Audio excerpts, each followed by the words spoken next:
All right, thank you. This is Scott Rogers. I call to order the Appropriations Committee meeting for Thursday, April 3rd. This open meeting of the Northborough Appropriations Committee is being conducted in person and remotely, consistent with Chapter 2 of the Acts of 2023 relative to extending certain COVID-19 measures adopted during the state of emergency. All members of the committee are allowed to participate either in person or remotely. The Act allows the committee to meet in person and remotely so long as reasonable public access is afforded so that the public can follow along with the deliberations of the meeting. The public is encouraged to follow along using the posted agenda unless the chair notes otherwise. Members of the public who wish to view the live stream or the recording of this meeting may do so by going to Northborough Remote Meetings on YouTube via the link listed on the agenda. Ensuring public access does not ensure public participation unless such participation is required by law. This meeting will feature public comment.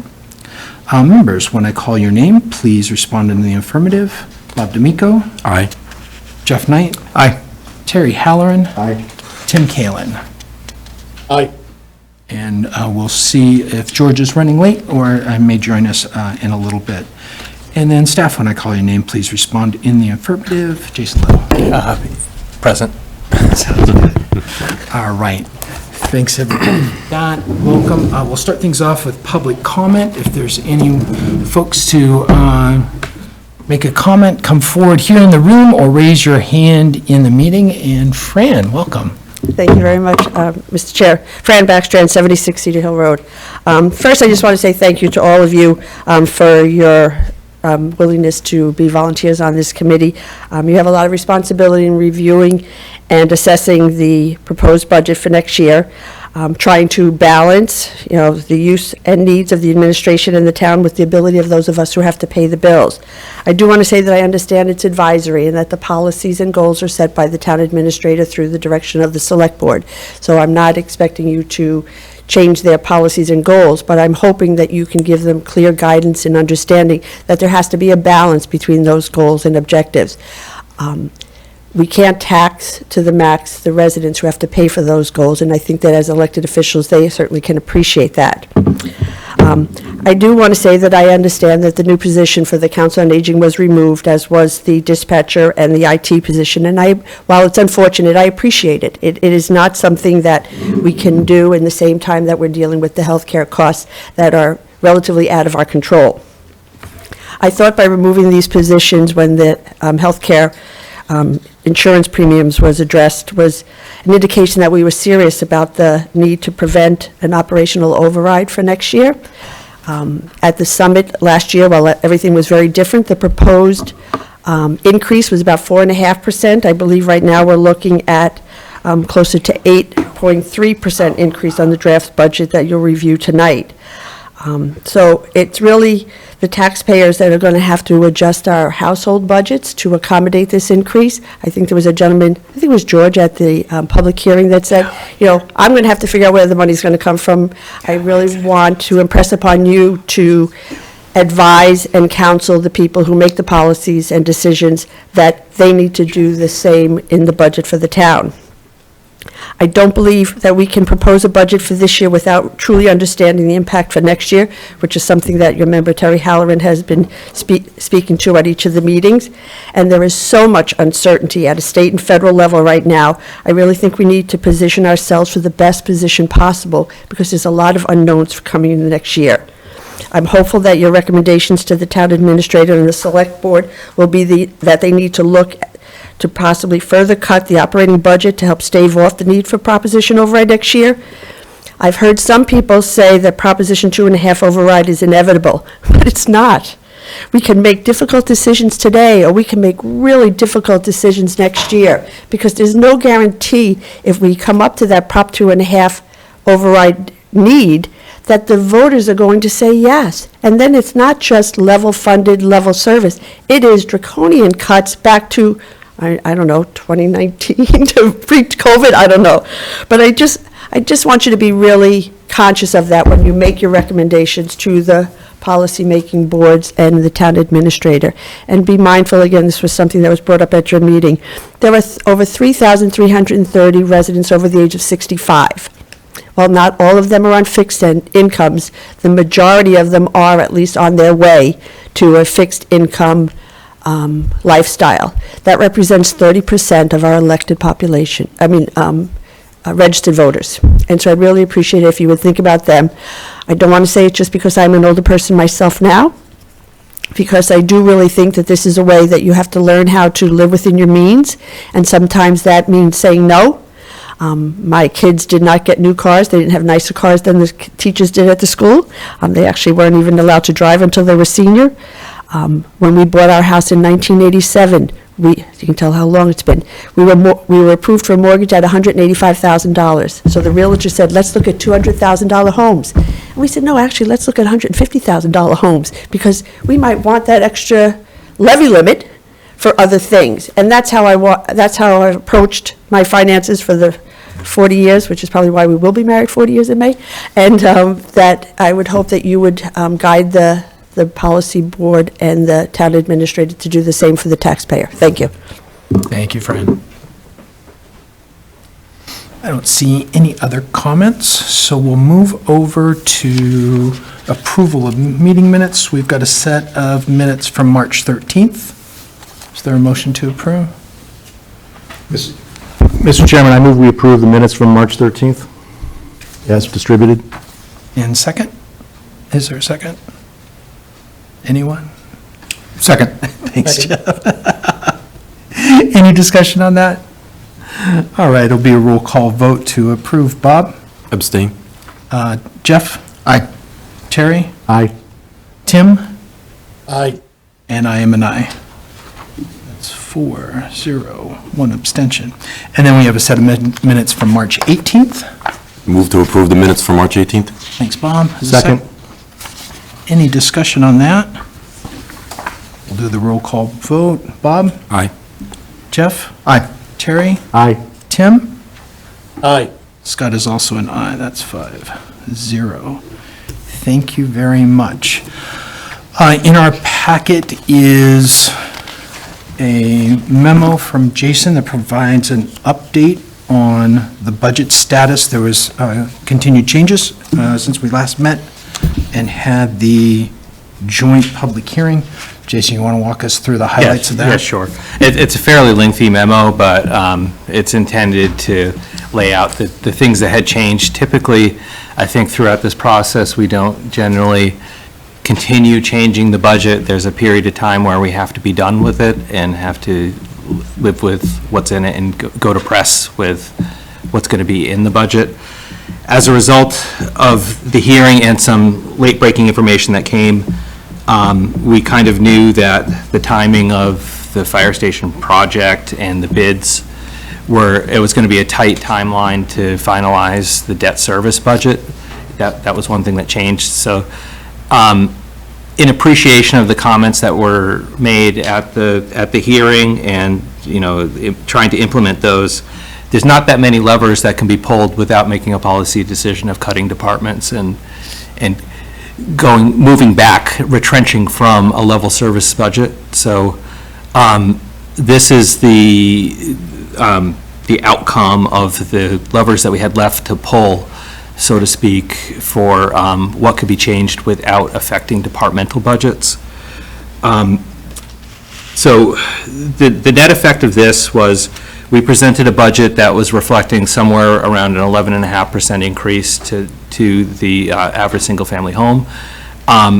In part, the largest component and largest increase within that alone, the largest sole increase was the fire station debt project, which is included in the tax bill. We're going out to bond currently now. We're working on finalizing the structure of that bond, and we're getting rating calls from the credit rating agency next week.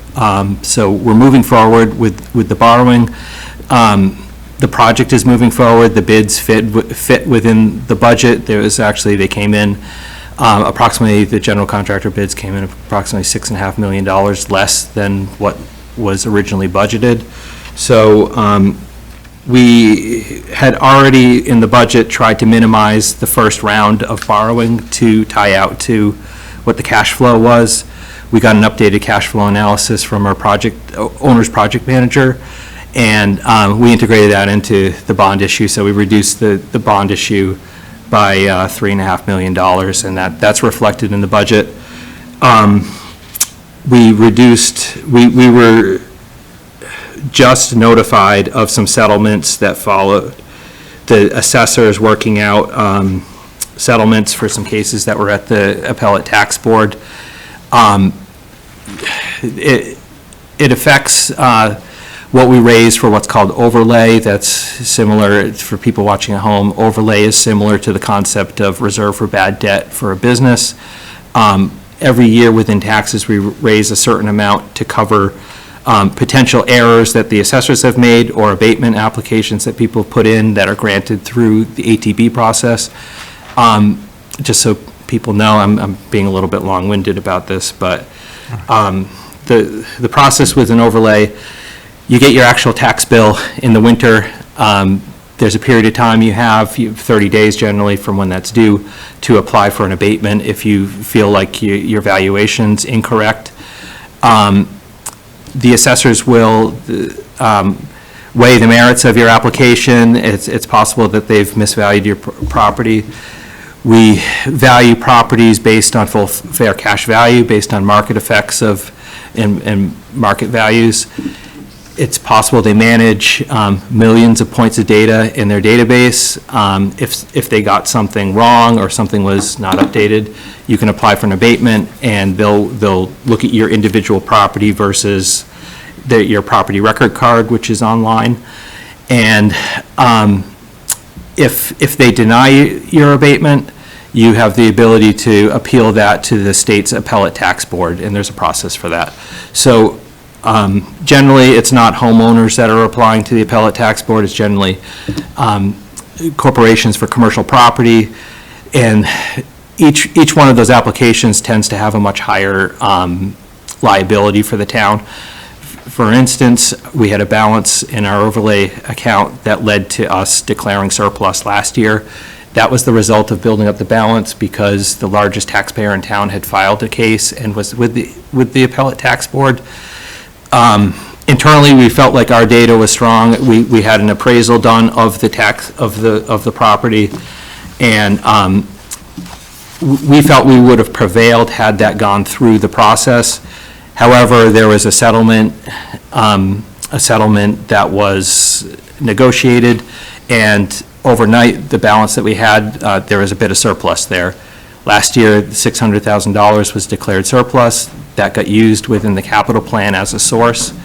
Going through this year, it was much smaller numbers, but similar functions happened where it wasn't the largest taxpayer in town, but there were some cases that were settled, and we had less of a liability there than we had projected. So these numbers were developing real time. So the way overlay gets managed, the balance is sufficient now, so we could potentially raise zero next year within the tax rate. Typically, we, want 0.5% of the tax levies, $375,000. So that's typically, we've been running the overlay on a very lean basis, but we did have potential surplus, so we reduced the budget. That's one of the few levers we have to pull. So that doesn't affect any departments, but it just lowers the balance that we'll have in overlay. Sorry for that long-winded explanation. I hope everybody understood that. Let me have you pause just there for a moment, just to recognize George joined us at 7:15 or 6:17. Trying to say that. Mm-hmm. George, if you can just indicate that you're here for the purposes of the recording. I am here. Thank you very much. Go ahead, Jason. Thanks. So the next change was the debt service. That the effect of that was reducing the debt service budget by $269,000. That has an effect of reducing that impact that was projected by about $32, or 0.3% of the 11.5. The next thing we looked at was within local receipts. Local receipts is our third largest revenue component in the general fund budget. Local receipts, we have to make a forecast for the next year, and we have to prove to the state and provide evidence we're going to meet our local receipts budget. We had This typically is a source where we generate free cash annually that we use to, generally, we use very conservative numbers in the local receipts budget. We generate more than that. There's certain one-time revenues that sometimes drop in as local receipts, but sometimes our motor vehicle excise, which is the largest component within local receipts, comes in better than what we've projected, and that's kind of by design, because we need to, in order to set the tax rate in the fall, have a conservative budget that we prove that we can attain, so that when taxes are calculated, the other receipts that are underwriting those taxes and lowering those taxes are definitely going to be attained, and we're not going to face a deficit in the future. So looking at the way motor vehicle excise works within local receipts, and motor vehicle excise is the largest component of local receipts, they're billed on a calendar year basis. So we typically don't know what the commitment is. When I say commitment, it's the amount that comes, the state notifies us what taxable value is there for motor vehicle from the Department of Motor Vehicles. They tell us what's there for value. We then send out a bill, and that's the commitment process when I say commitment. But we get that in generally the big commitment for motor vehicles in February. We looked at that versus the commitment from last year, and again, these aren't revenues we've collected yet, but they're revenues, they're bills that have been billed. So that commitment was approximately $250,000 more than the prior year.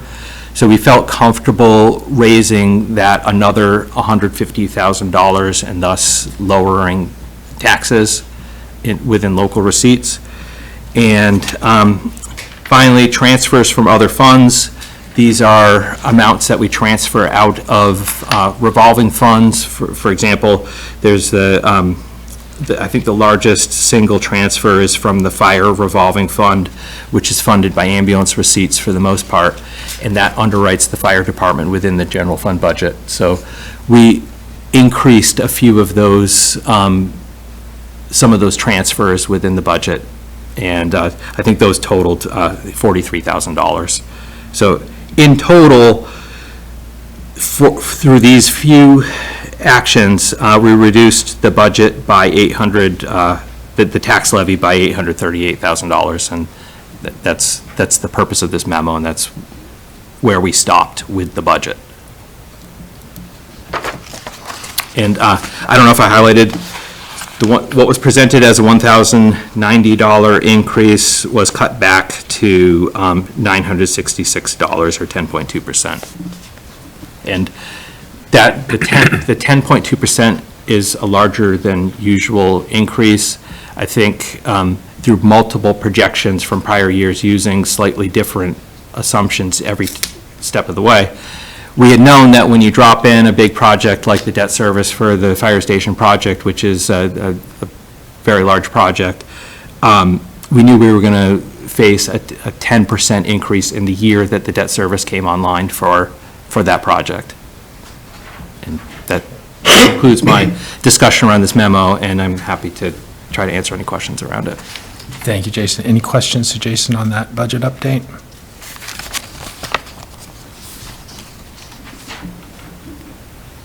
And Tim, periodically, I'll try to look at the screen, make sure you're not raising a hand, but if I misrecognizing you, just shout out. Thank you. All right, so that gives us our final look going into town meeting on budget. Jason, there aren't any other changes that we anticipate, right? In terms of any other further final negotiations and all that is going to happen afterwards. Yeah, so again, within the budget, there's 5 union contracts that are open. Within the town's budget, we've came up with an estimate for the overall pot that's going to be available to redistribute among the departments once contracts are settled, provided they are settled. But we did make a provision in there so that's typically what's behind the larger than usual increase that's in the town departmental increases. Excellent. But none of the contracts have been settled yet. Okay. So that process is still ongoing. So as we get into our report and stuff, I know we'll be referring back to the budget on some items, so I'm going to keep mine open to that summary page. Next then would be a discussion. Stephanie came to us and asked about a letter of support for Project Evolve. That was draft, came before us and prior. We made an update to that since the original bit, so that update is in our packet. This is an opportunity for us to weigh in and support that discussion about offering a tax incentive to substantial expansion effort of one of the businesses here in town. Before we talk too much in terms of if there is any discussion, there's 2 typos, Jason. Okay. That just look, I'll hand this to you afterwards. In the second line, just there's an S missing from matters, and on about the 4th line, there's an E missing from evolve. There's just minor typos there. Gotcha, I see that one. Any discussion from the committee on further changes to this letter? Or our support of the project? Go ahead, Terry. Mr. Chairman, I'm very supportive of what the concept is of what they're doing. What this letter basically does is say that as a committee, we're saying that we are happy to help enter into good faith negotiations regarding certain incentives. We don't know enough about the whole project as a whole, timing of it, what they're looking for in terms of an actual incentive plan. But as a philosophical matter, yes, we're okay entering into good faith negotiations, and that's all this letter basically says. Right. And I don't think as a board that is there to make recommendations to town meeting, that there's much more that we can say than that. And I think the edits that we've made to the original draft of the letter reflect that, and I think that's an appropriate thing for the committee to sign off on. Excellent. One question then, and if it doesn't come up here, it's kind of in general talking about some of the later articles that are on the warrant. Is there a part for the Appropriations Committee to play in the furthering of these projects? And that's a question I don't know, and I don't know if it's something to discuss, but that, I think it would be worthwhile that as those plans are developed, there's an opportunity for us to review and offer, further support and whatnot. So I think that's what I'll look to get back to the select board and the town administrator, is our involvement to the extent that it can be done in looking at those deals and helping where we can and advising. Well, I guess we're going to be asked to opine upon those articles later in the meeting. And we've got. I think we can defer our comments till we get to that piece of it. Yeah. I certainly have a strong opinion as to those warrant articles, and we can discuss that when we get to that vote. Sounds good. Okay. So before us would be a motion to approve this letter to be sent to the appropriate staff and boards, indicating our support. Mr. Chairman, I move that we approve the letter as drafted in our packet and forward that to the appropriate commercial partner as well as the select board. Is there a second? Second. Thank you, George. This will be a roll call vote. Bob? Aye. George? Aye. Jeff? Aye. Terry? Aye. Tim? Aye. And Scott is also an aye. That passes unanimously. Thank you for that. Okay, next order of business. I'm going to save this one for Jason. It's got the typos. So also in our packet was taking the structure of the report that we had last year, updating the appropriate sections, and putting in the placeholders for voting our recommendations. You'll see towards the end, we didn't complete all the replacements to get the warrant article language into all those tables that we'd see at the end. So we've got some, we had some follow-up of that language that we don't see in the printout that was in the package, and we can talk through those. Since this draft do have some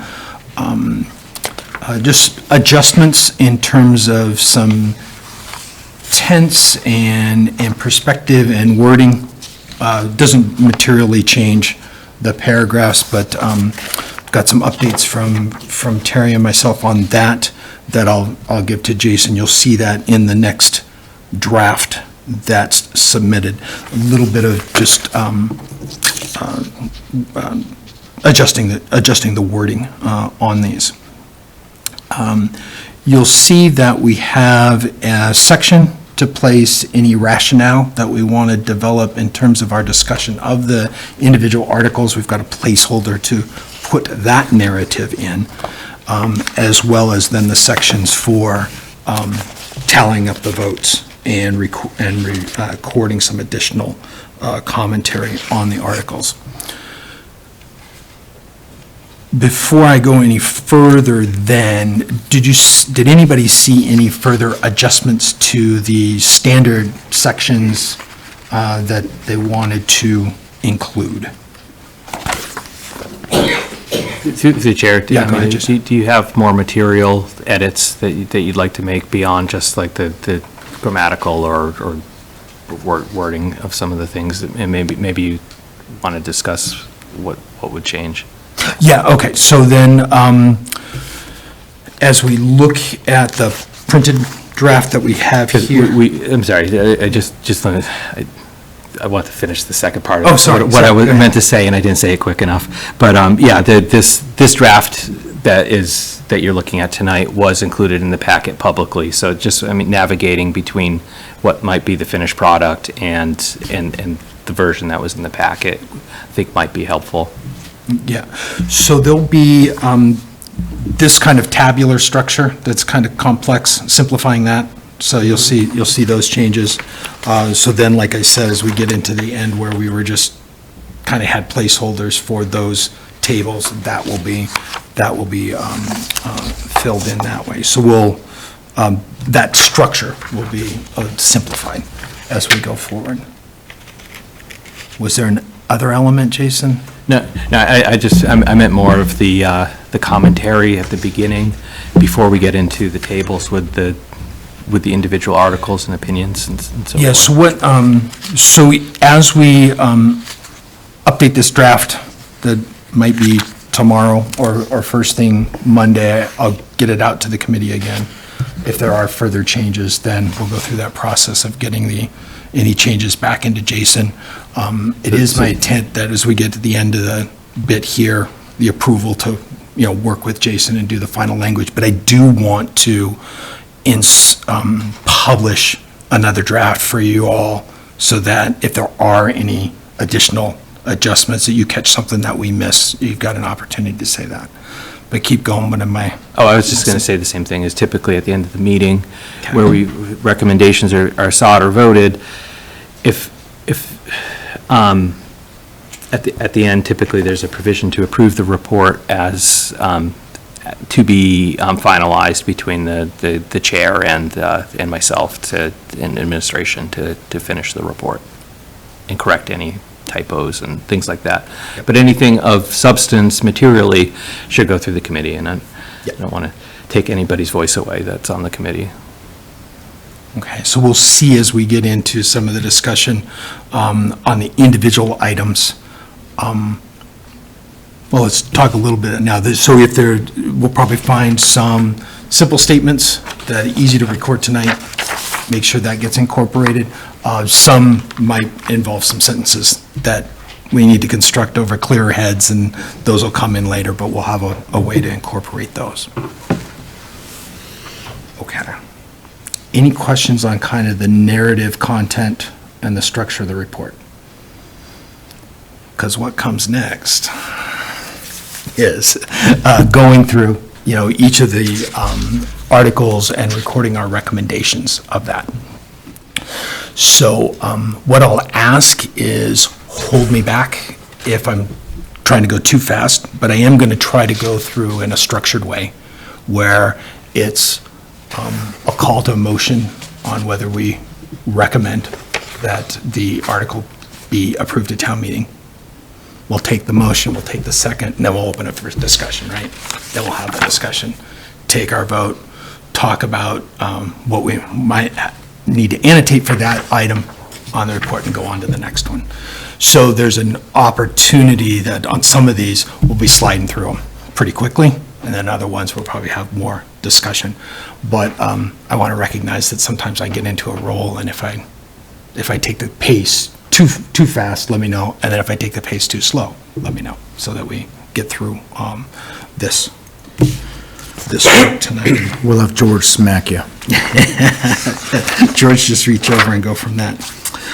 So what I'll do in the method of identifying is I'll use the article number and the project or description. I'm going to go from the list we see here on page 58 of the printout. And get a drink of water. And if anybody's wondering where the page numbers came from, they were just pre-numbered from the warrant book last year, so anybody watching at home, your report is not 58 pages long or longer than that. It's just much shorter than that, but that's where the page numbers are kind of at random. The page numbers will definitely change. It's set up for inclusion in the booklet. Can I ask a question first? And I may be just trying to figure this wrong, but you mentioned you said we were marching toward a 10% increase in the tax levy because of the fire station. What would be the percent increase in our tax levy this year if not counting the fire station?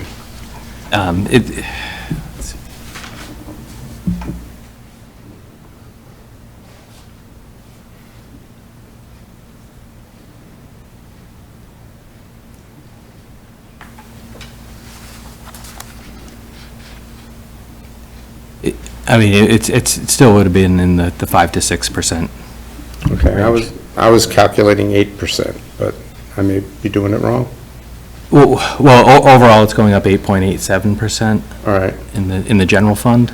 all right. So I was And- figuring and- 2% would, Yeah, so there's a couple of different percentages that we're calculating. We're calculating the impact on the single-family tax, and we've built in a conservative assumption in terms of the value of the single-family home, the value of that going up 5% relative to everything else, where everything else doesn't necessarily increase the same rate. So that was the 10.2%. The overall budget's going up 8.87% with the fire station. The debt excluded debt is, if we reduce that, it somewhere would be 5.6. okay. Based upon the version that we saw at the public hearing, the tax levy total increase would be, excluding the fire station debt, based upon what those numbers were on March 24th. Right. Would have been about 6.6%. Okay. I think. Yeah, and- It's the neighborhood of what Jason was saying. And I have that goes just about- down because of some of these other factors of us pushing Right. things down, So- but. So about 6% is probably the right ballpark for Okay. just educational purposes. Yeah, Grenade distances, they say. okay. That help, George? Yeah. Well, before we start on this, one more question is, what does our vote mean, kind of thing? If, again, we vote as a board, kind of thing, what does it really mean, kind of thing? Is it just, we're saying our recommendation, or we are comfortable with this, or? So, the shortest way to say it is we are voting whether we recommend the body at town meeting to approve that article. Okay. So, to oversimplify, right, it's that yes, no. Okay. in our discussion, and any narrative we want to put in the report is an opportunity to, give some color, commentary to those votes. And so so it's an opportunity for us to provide some greater level of detail on, our discussions around that particular item. Okay. I'm just looking at what's happened over the last 2 years, and we're over 6% last year. We're over 6% excluding the fire station. We're over 6% this year. And I'm just concerned about that process and the continuation of that. And I don't know how to register that publicly, that we can't keep this up. Right, but at the end of the day, I recall last year when we voted no, town meeting still voted yes. And I recall one member of the body standing at the microphone and asking why we recommended no for one of the articles, and Scott had to address that. So, well, at least one person asked why, but town meeting approved it anyway. So at the end of the day, I guess we do our best job to give advice to, but I don't know, I like to view it also though, is that we're still also informing the town administration, we're informing the select board what we think. And hopefully that carries through into the following year, and hopefully it does some good. I mean, because that's all we can do is give advice. Yeah, okay. It's just, again, I'm feeling very uncomfortable with this Yeah. budget. I was a little uncomfortable last year. I'm doubly uncomfortable this year. Yeah. And I don't quite know what to do about it. I mean, it seems like our process is, well, this is what we need, and at the end of it, it's the homeowner that is going to have to, because, again, we've talked about this, our budget's going up this much. It's not like everyone in town's income went up that much. And so what we're doing when we recommend this is we're telling taxpayers, you've got to figure out what you're going to cut out of your budget to make this work for us. And I'm just wondering how to get more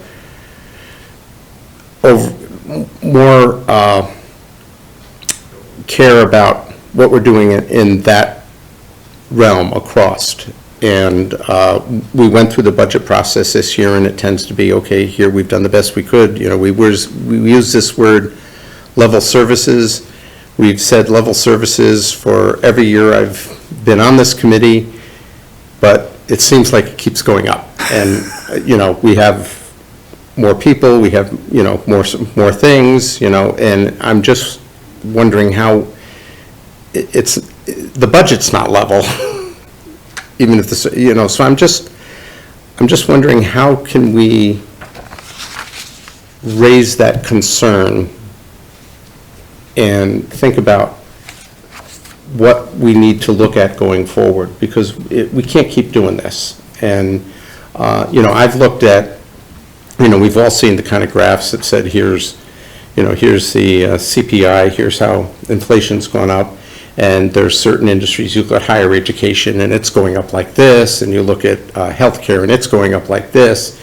And all of those, it's all like, we know we can't continue it forever, but where do we start to at least raise the alarm that maybe we've got to think about, what's happening? And this is nothing about, I know the immense amount of work that went into building this budget and the pressures you guys are under to try and, maintain them. So this is not a reflection on anything. It's just a question that at the end of the line are people who have no choice to a certain extent of, it's like they've got to eat it somehow. And so there's, we all have our budgets at home. And, we look at it and say, okay, well, if this went up, I've got to find something to balance that. And I'm concerned that, again, if we keep it seems like it's accelerated over the last couple of years, and if we keep this up, we're going to be, Well, to that point, I mean, we've typically talked about annually budgets that have been level services, but level services when there's been enhancements annually. Last year, there was an addition of somewhere between 4.5 FTEs in the general government budget, which is the first additions that have been made. right. In a while to that quantity. I mean, that, Right. you know, And in we've terms got of the municipal budget, firefighter, that's. EMTs hitting the budget now over the next 3, we got a grant to get it started, but Right. there, so there's increases are in there, and maybe it's semi-level, but, I mean, I think a little bit, I don't know if we could kind of enter into the budget process saying, we want to do the best we can within a cap. And, the cap can't be 6% or 8%, the cap's got to be something that's reasonable considering the fact that ultimately the taxpayers are going to fund the increase no matter what it is. So I'm just concerned about the approach and concerned it's not sustainable. So, I mean, we can get by this year. I'm not saying that it won't, but I just don't think the approach is sustainable if we don't start to figure out how to, and I realize what I'm asking is tough because it is making some very hard decisions about where to spend money and where not to spend it, but I just think we need to start to think about it because the budget is growing. If you look at it, it's going like this. It's increasing steeper every year. So I'm just I'm concerned about that. Yeah. What I'd like to try then is in the Mr. section Chairman, of our- Tim's hand is up. Oh, yeah, let me get to Tim first then. Go ahead, All Tim. right. Thank you, Mr. Chair. When I've been thinking about the increases in budget, two things come to mind. The first is that the state of Massachusetts is one of the safest, most stable states in the country. And Northborough was ranked as the safest town in the safest state. And in addition to that, our education, specifically the high school, is in the top 20 high schools in the state. And again, the state of Massachusetts is in the top 3 states in the country as far as education goes. So when you think about the budget, safety and education are 2 of the biggest budgetary items that we have. And the performance and the use of that money is reflected in the safety of our community and the ranking of our school system. Now, to do those things cost money.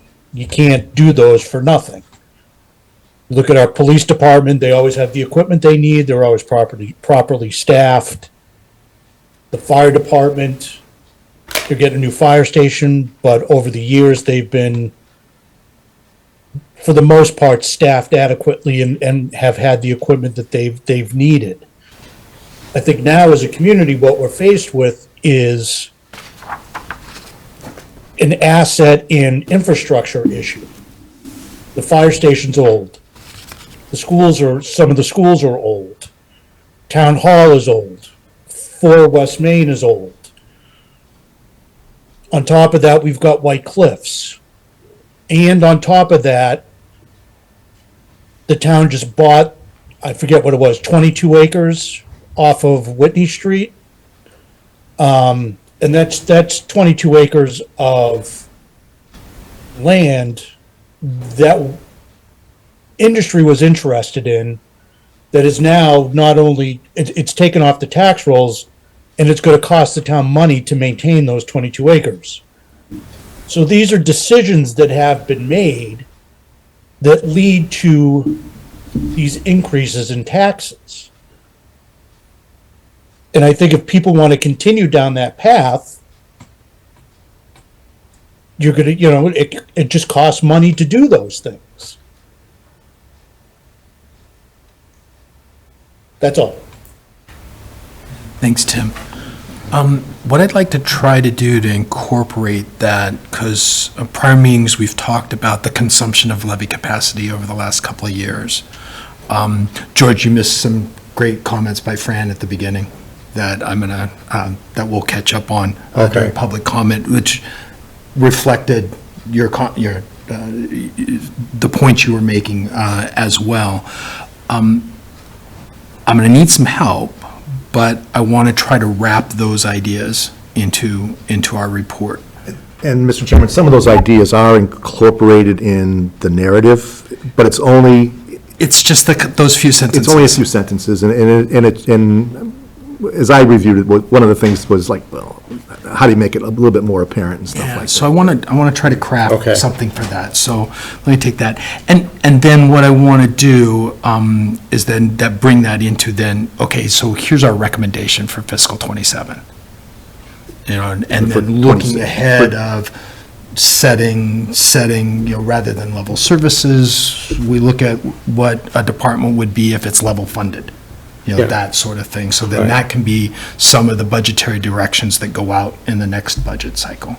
So I want to try to incorporate those thoughts and then make it in more of then a further recommendations to staff and budgetary authorities about, preparation for next cycle. Yeah. I'll try to do that. So that's, And again, my things, and, I agree with everything Tim said, and that's true. And this is really a thing of balancing what we need and what we want with what we can afford, and keeping all those things in balance. So, that's kind of part of the problem. And I'm not suggesting that the budget for next year should be set level with the budget this year. It's going to increase, but we need a cap on the increase and say we've got to figure out how to live within that cap. That's called Prop 2.5. Well, we're running out of that. Correct. Yeah. okay. That's great. That's the sort of discussion, I think, comments before and our own deliberation at earlier meetings have brought out. So that's great. We do our best to reflect that in the update to the report. Awesome.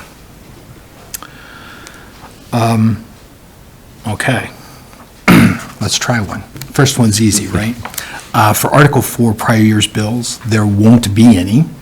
So this will be something passed out for a town meeting, so not something that we need to take a recommendation on. See how easy that one was? All downhill from here. Article 5, town budget. I'd like to call for a motion to recommend approval for Article 5 at town meeting.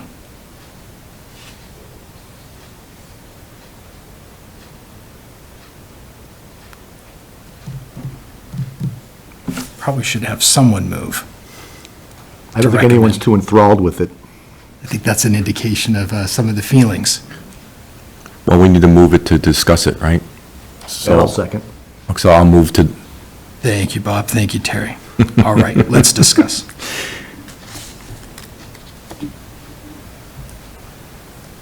Go ahead, Mr. Chairman. Terry. Frankly, I don't know what to do with it. At town meeting floor last year, when I was not on the committee, I voted no against the town budget. And I noted that we were going to have a Prop 2.5 problem, if not FY '26, FY '27. And we do. And I think having a Prop 2.5 override next year is a bad, bad thing for this town. It's not good. And we should be doing everything we can to minimize the amount of such a Prop 2.5 override in FY '27. The dilemma comes is that we get a snapshot of a few departments' budgets, and it's not possible for us in this capacity to do a line item veto to suggest what to change. That all becomes a policy issue from the select board and the town administrator, who frankly should be here tonight, since it's that person's budget. Terry, I'm sorry to interrupt. I don't want to be insensitive, but the town administrator had a death in her family and had to Then attend you a should have wake. told us so- that ahead of time. So before I put I'm my- sorry, I before don't mean put to be. my foot in the mouth. But Sorry, I'm not trying to make anybody feel bad. But and our condolences to her. And then maybe we should, have another meeting before town meeting with her present to make sure that this feedback gets to her. I don't know what to do with it, because we're going to have a 2.5 override, and it's a bad thing, but I can't go and say, because of we don't have enough knowledge to to tell exactly what to cut. That comes from a policy decision. I will Great. probably end up recommending the town meeting approve this. It's with a great deal of regret I'm saying that. I don't think that the select board nor the town administrator has really listened to our concerns over the last 6 months about a Prop 2.5 override. I think we've gotten some lip service.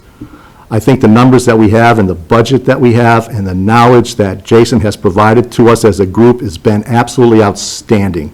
Municipal finance and government accounting is a very complicated, intertwined mess. And Jason, you've done a tremendous job of educating us all on it, and for that, I thank you. But our clear direction to town meeting needs to be, you don't really have a choice, you're going to have to approve this, but we're going to, as an advisory group, do everything we can to make sure that this doesn't happen again.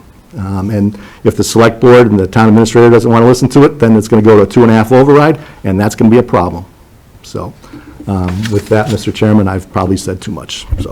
Oh, thanks, Terry. Last year, we had several articles that we didn't have enough information in order to take a vote. So there is the opportunity to have additional meetings before town meeting, receive additional information. One thing we could do would be to either retract or amend this motion and look to get further information, have further discussions, and not vote on our recommendation of this tonight.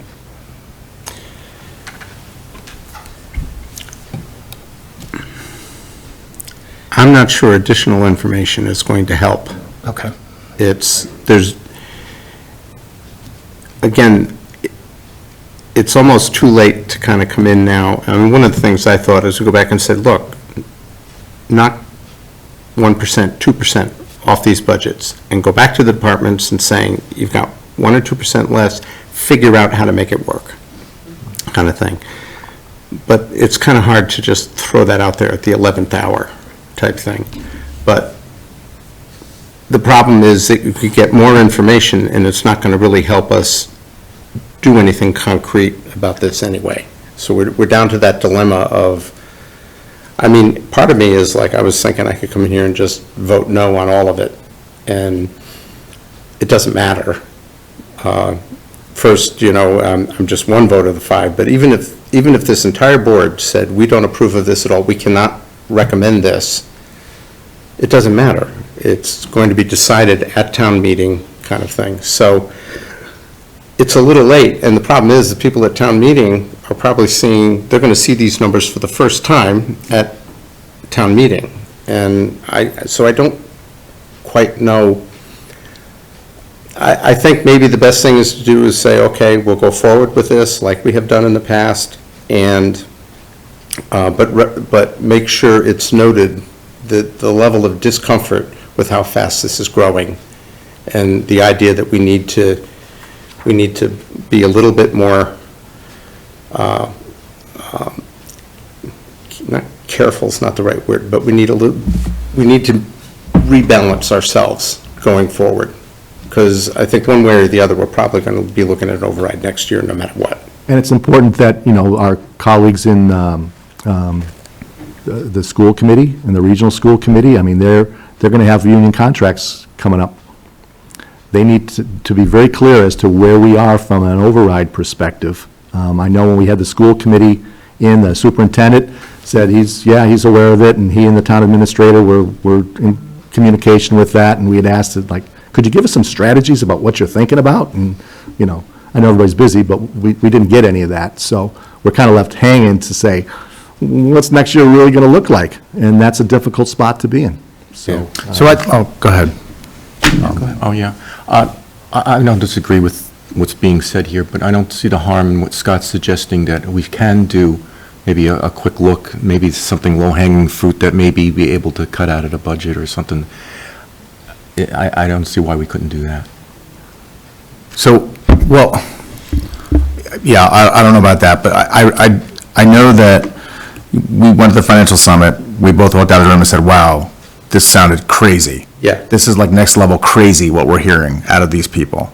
Right. I heard Jason tonight say they pulled all the levers they could pull without going to the departments, without impacting the departments. And the problem is, we should have been doing that to the departments 6 months ago, 9 months ago. The one thing I'll acknowledge is that we've now had 2 budget cycles in a row where we didn't have a town administrator for a good chunk of it.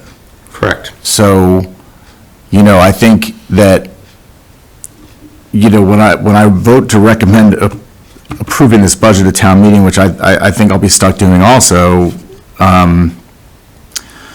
it's because I want to give Stephanie, I want to give her a chance to heed the advice, because we said last year, let's not ever do this again.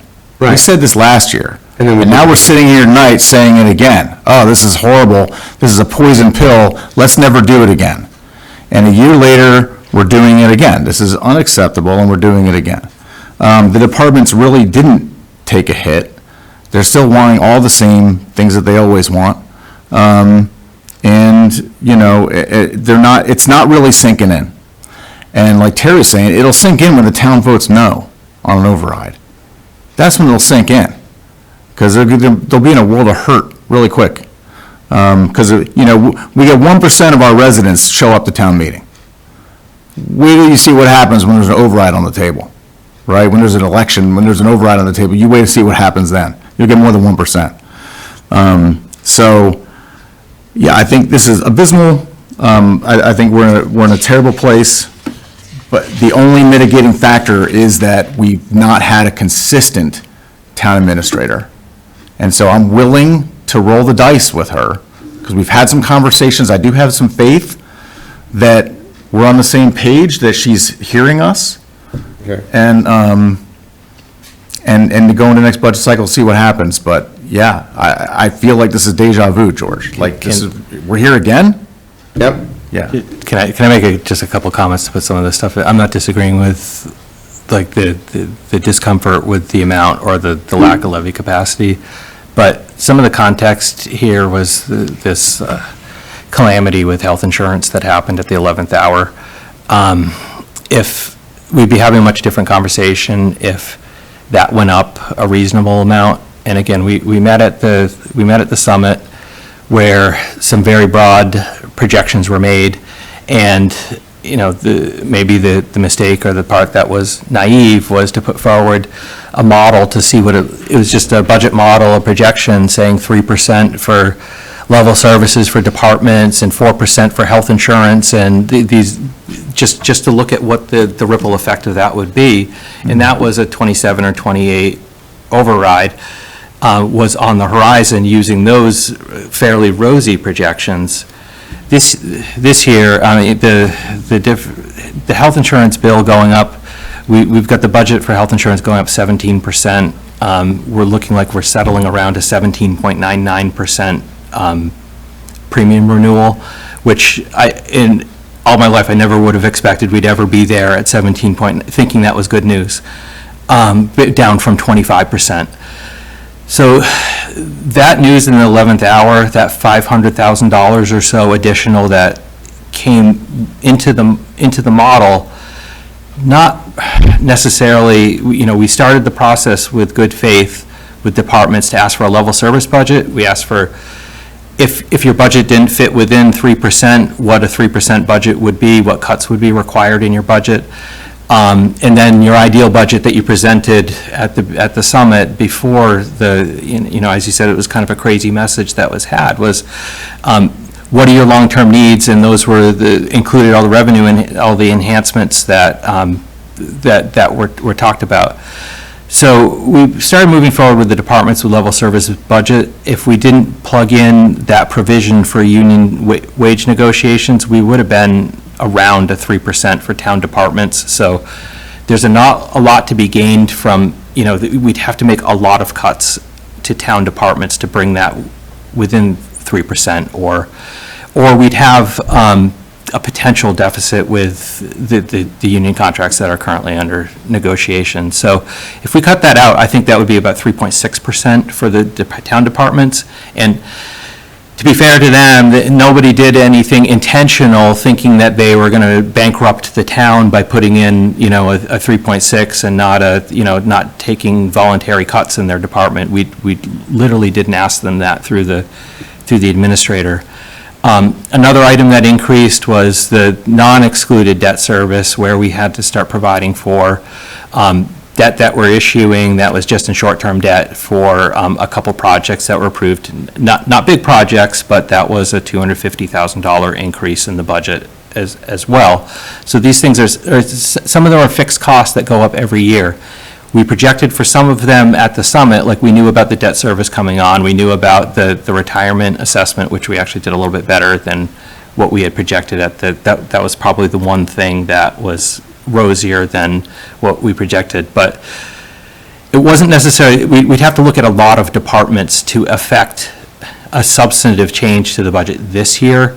But no, I'm not disagreeing with what you're saying. There's a warning sign with the levy capacity that's left at all. But I just wanted to put that in context with, there was no departments that came forward and were obstinate about we're demanding increases in our budget. That they were simply rolling forward, what would it cost to do the same services that they're doing currently? And like I said, it was meant to begin a policy discussion on what we would add later, not what we would need to delete from departments. So that's I just kind of want to put that in context out there, that was how it played out this year with the timing.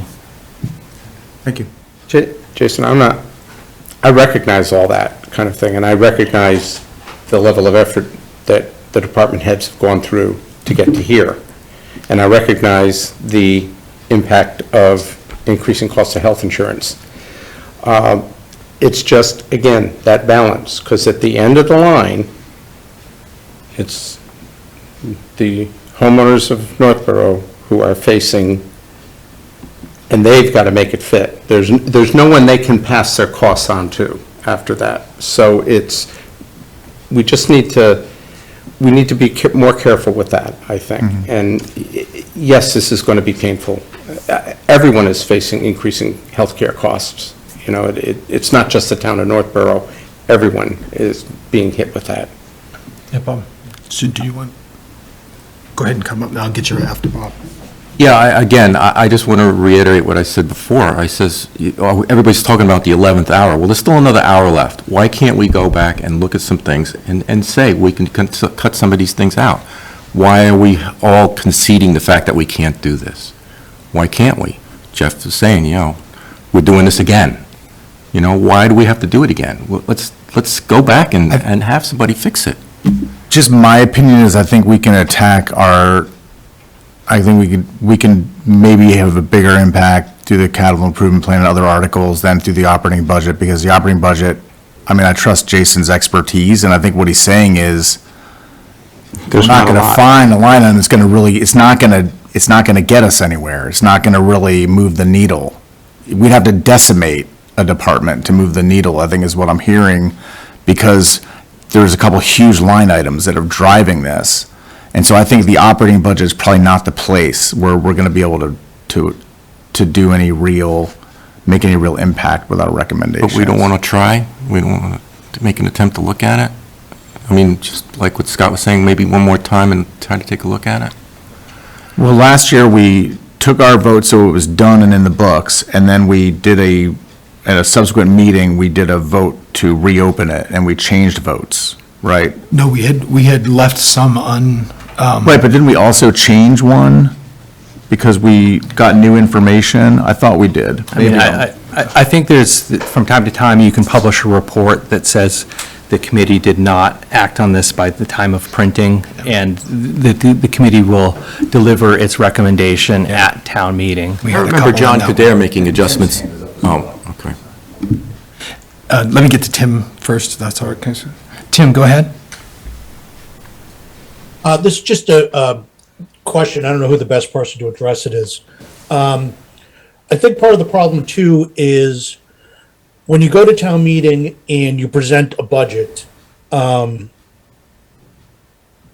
the residents are presented a single option. This is the option, either you take it or you don't. Is there any way to present a budget that is a level budget versus a budget that has cuts that reduces the tax burden so that residents can see what that looks like? Because if residents see that in order to actually make an impact on their tax bill, you're gonna have to cut what, Jason, $5 million out of the budget? For them to see a noticeable difference?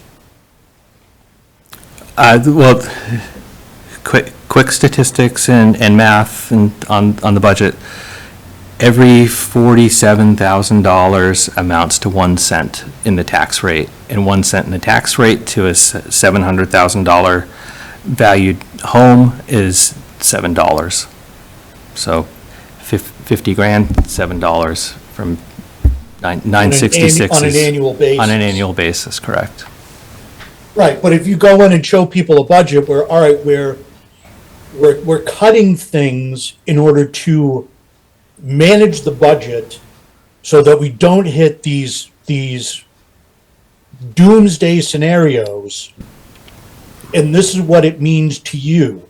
It means that education makes up 65% of the budget, so 65% of those costs are going to go to education. We're going to have to reduce the police force. We're going to have to reduce the fire. The DPW is going to get, like, if people see that, and then you say, for all of that, you're going to save $400 a year, maybe people will be comfortable with spending the $400 a year because they know what that $400 gets them. Now they don't. Now they have no idea. Yeah, I think, Tim, you're talking about some of the things we've been doing lately, where individual items and showing that dollar amount. I think continuing that, and in the next budget cycle. But I Yeah. don't think it could be dollar amounts. I think it needs to be, because again, it's, if you're a resident, I don't know if you understand the dollar amounts as much as those that are involved in it. If you say you're going to cut education by $3 million, and that $3 million is X amount of teachers and these programs that we just can't afford anymore, and by doing that, we save each household in the town of Northborough, whatever it is, $240, whatever the number is. Is it worth $240 to you to have these services or not? Yeah, I hear what you're saying, is being able to But just present to those go in and say, options. well, we gotta make all these budget cuts because the budget goes up by 6% every year or 8% every year is, you talk about us having to make decisions in a vacuum. You're gonna go to town hall and ask or town meeting and ask everybody at town meeting to make a decision in a vacuum too. Like if you're gonna, like, I think they need options. Yeah, and I think that's some of the structure that would need to be baked in for next Right. fiscal, is so that those kind of decisions can be made, both in the creation of the budget, but we may find ourselves in a options value for money bit to be able to know how to structure different articles to avoid, or to craft the right pathway through avoiding an override. Well, those are policy decisions Yep. that aren't part of our charter. Yeah. Let me give Susan a chance for a comment. Susan Sartori, 465 Green Street. I like all the things that I'm hearing from all of you, and I understand the angst you're going through trying to make a decision about going forward. Terry's right. We'll end up at a voting booth, and the people will be making decisions arbitrarily. And as Tim is saying, wouldn't it be good that they would know what it is they're going to lose if you come up against it? I'm stood up to actually say to you, the economy's not great right now. It's not very stable. People are scared. A lot of people in this town are mad about the fire station and the debt. I am not one of them, but I'm saying that is the truth of the matter. You may very well walk into town meeting and have somebody stand up and pass a motion to reduce your budget by $1 million. So I ask you to at least think about having a strategy in place if that should occur, because I hope we'd all be smart enough to figure out if the people want to pass it, we've got to show them what it's going to look like, and then it's their decision to make. Because politics are in everything. We've got a contested race this year. You know, this could happen on town meeting floor. Plan for it, will you? Okay.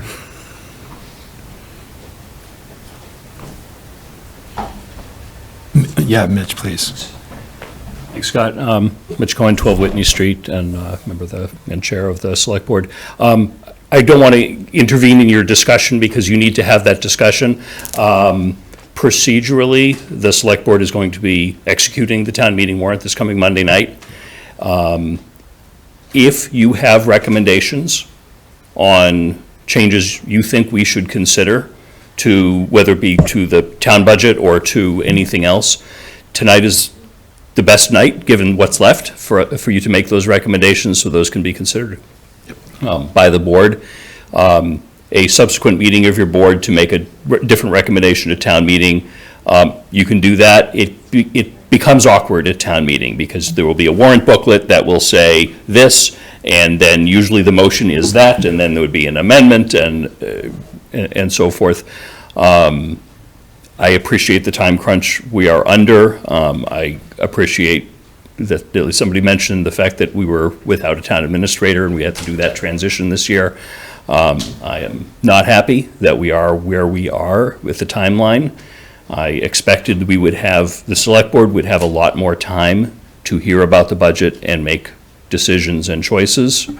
This feels, as I think you said, George, this feels just like last year. It really does. None of us wanted to be in that situation. And I'm reasonably confident if we didn't lose a town administrator and had to hire somebody else, we wouldn't be there, but this is kind of where we are. Thank you. Thank you, Mitch. Okay, just to kind of wrap a couple concepts up on the board, is there an appetite to pass over this item now, give the administrator a chance to work on some things and conduct an additional meeting? This is another question. What if we, as a board, recommended a budget that was 1%, 2% less than this? As, that's our recommendation. And, Susan mentioned somebody could stand up and do that at town meeting. How do we feel about that? The specific of what we'd recommend, I'd want to wait until we got more information and had more thought from administration. So I'd rather not be prescriptive on that and say, okay, I'm not looking at this as kind of going through the budget and saying, yes, right there, cut this, because I don't think we have enough information and we could do that. But we can look at it and say, we think the budget should be capped at X, and then let the policy issues be hashed out by the people that deal with the policy issues. You know, I've often been in these situations in my career where it's, you know, revenues are not what we're expecting. You need to, you know, all your department heads, you got to get together and you need to trim X kind of thing. And it's horrible, and it's not very, it's not a position you want to be in often. I'm wondering, I mean, part of what we could do is to say, let this go and deal with it as a bigger deal next year. Or we can look at it and say, you know, let's back off a little bit this year. Let's see if we can kind of come back, and so there would be some pain in kind of renegotiating that. But, and it could, is that something we could do as a board? Just say we have a recommendation. We don't have any specifics, but we're concerned, you know, more information won't help me, because I'm looking at, I'm just looking at it from the standpoint of this is the budget and this is the impact on the average homeowner, and this is a lot. And how do we? Yeah, let me restate then. You know, Okay. if we had another meeting, it would be to review further budget changes from the Okay. administration. So let me, rather than phrase it as more information, I mean, it would be to give additional time for the town administrator to propose additional budget changes. That's why we would hold off making a recommendation on this current budget. Okay. That'd be a way to frame it. I worry about that from a standpoint that you're putting out into the town meeting that I don't want to be as open-ended as that, frankly. Okay, I yeah. think that adds a lot of issues of people writing up amendments and stuff. Matter of fact, from a protocol perspective, once the article is made, the Appropriations Committee has first dibs on making any amendments to the warrant article when it's financial. No one else can make an amendment until we say yes or no, or, you know, we make an amendment. That, you could do that. We could have another meeting with the administrator to see if there's any cuts that she would, or any changes that she would want to make after the warrant's passed. We could say, and in our narrative, we can say, yes, we've approved this, or yes, we haven't approved it, but I think you need to make a decision one way or the other for the booklet, and then you can say in the narrative, but we also continue to have deep concerns about the total level, and we continue subsequent to publication to work with town administration. Something like that would be acceptable to me, and I think would kind of smooth the waters as to how town meeting might run.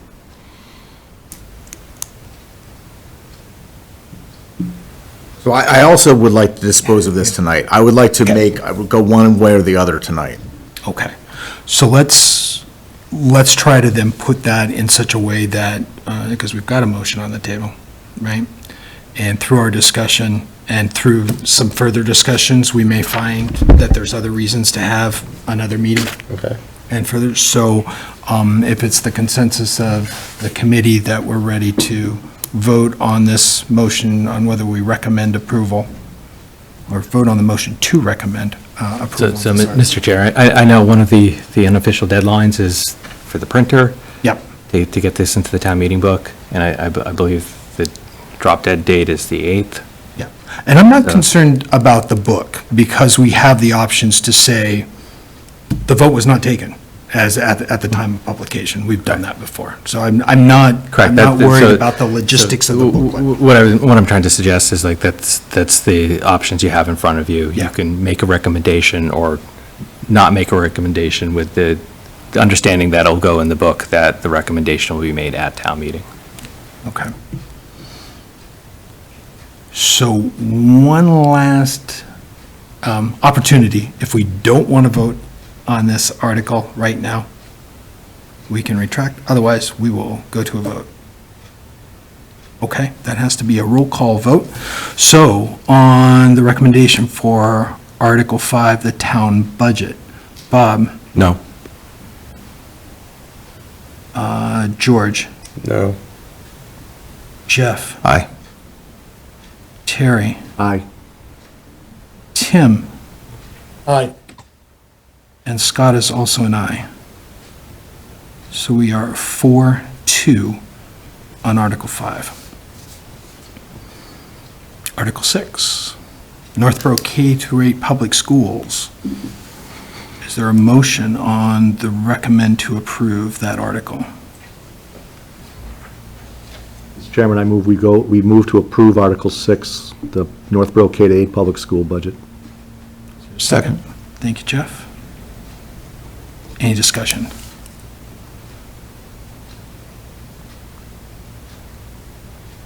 Well, this is, I'm sorry. Go ahead, There's nothing to Bob. add.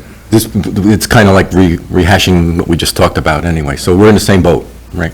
Right, and so similar position, feedback, guidance to the superintendent and school committee. I think what we discussed applies to town administrator and school superintendent in total.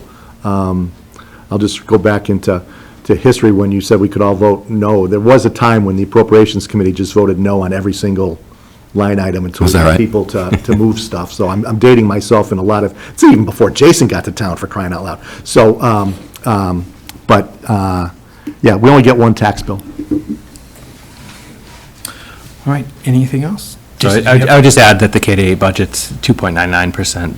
They superintendent, I know they went back and revised their budget a number of times, probably trying to get to the 3% goalpost that people thought we had at the onset of the budget. But, so I'd add that the superintendent did hear the concerns at the summit, and they tried to respond to that with this budget request. So they're within 3%. Yeah, 2.99. Okay. No further discussion, we'll do a roll call vote. Bob? Aye. George? No. Jeff? Aye. Terry? Aye. Tim? Aye. And Scott is an aye. We are 5-1 on that one. Article 7, the Northborough Southborough Algonquin Regional School District Assessment. Is there a motion? Chairman, I move that we vote to approve the Northborough Southborough Algonquin Regional School District budget. Second. Thank you, Jeff. Thank you, Terry. Yeah, and it'll be the, kind of the formal bit is like the recommend that approval of, yeah. Oh, great. Discussion on the regional school district budget. Were they within the 3%? Overall, I don't know where their budget is, so people understand the regional school district's an entity of their own. They have the same health plan. We're part of a JPA, the Joint Purchasing Arrangement for the health plan. So we have one shared health plan amongst Town of Southborough, the regional school district, and Town of Northborough. So that health insurance increase, they have that factored in there, and their assessments at 5.33%.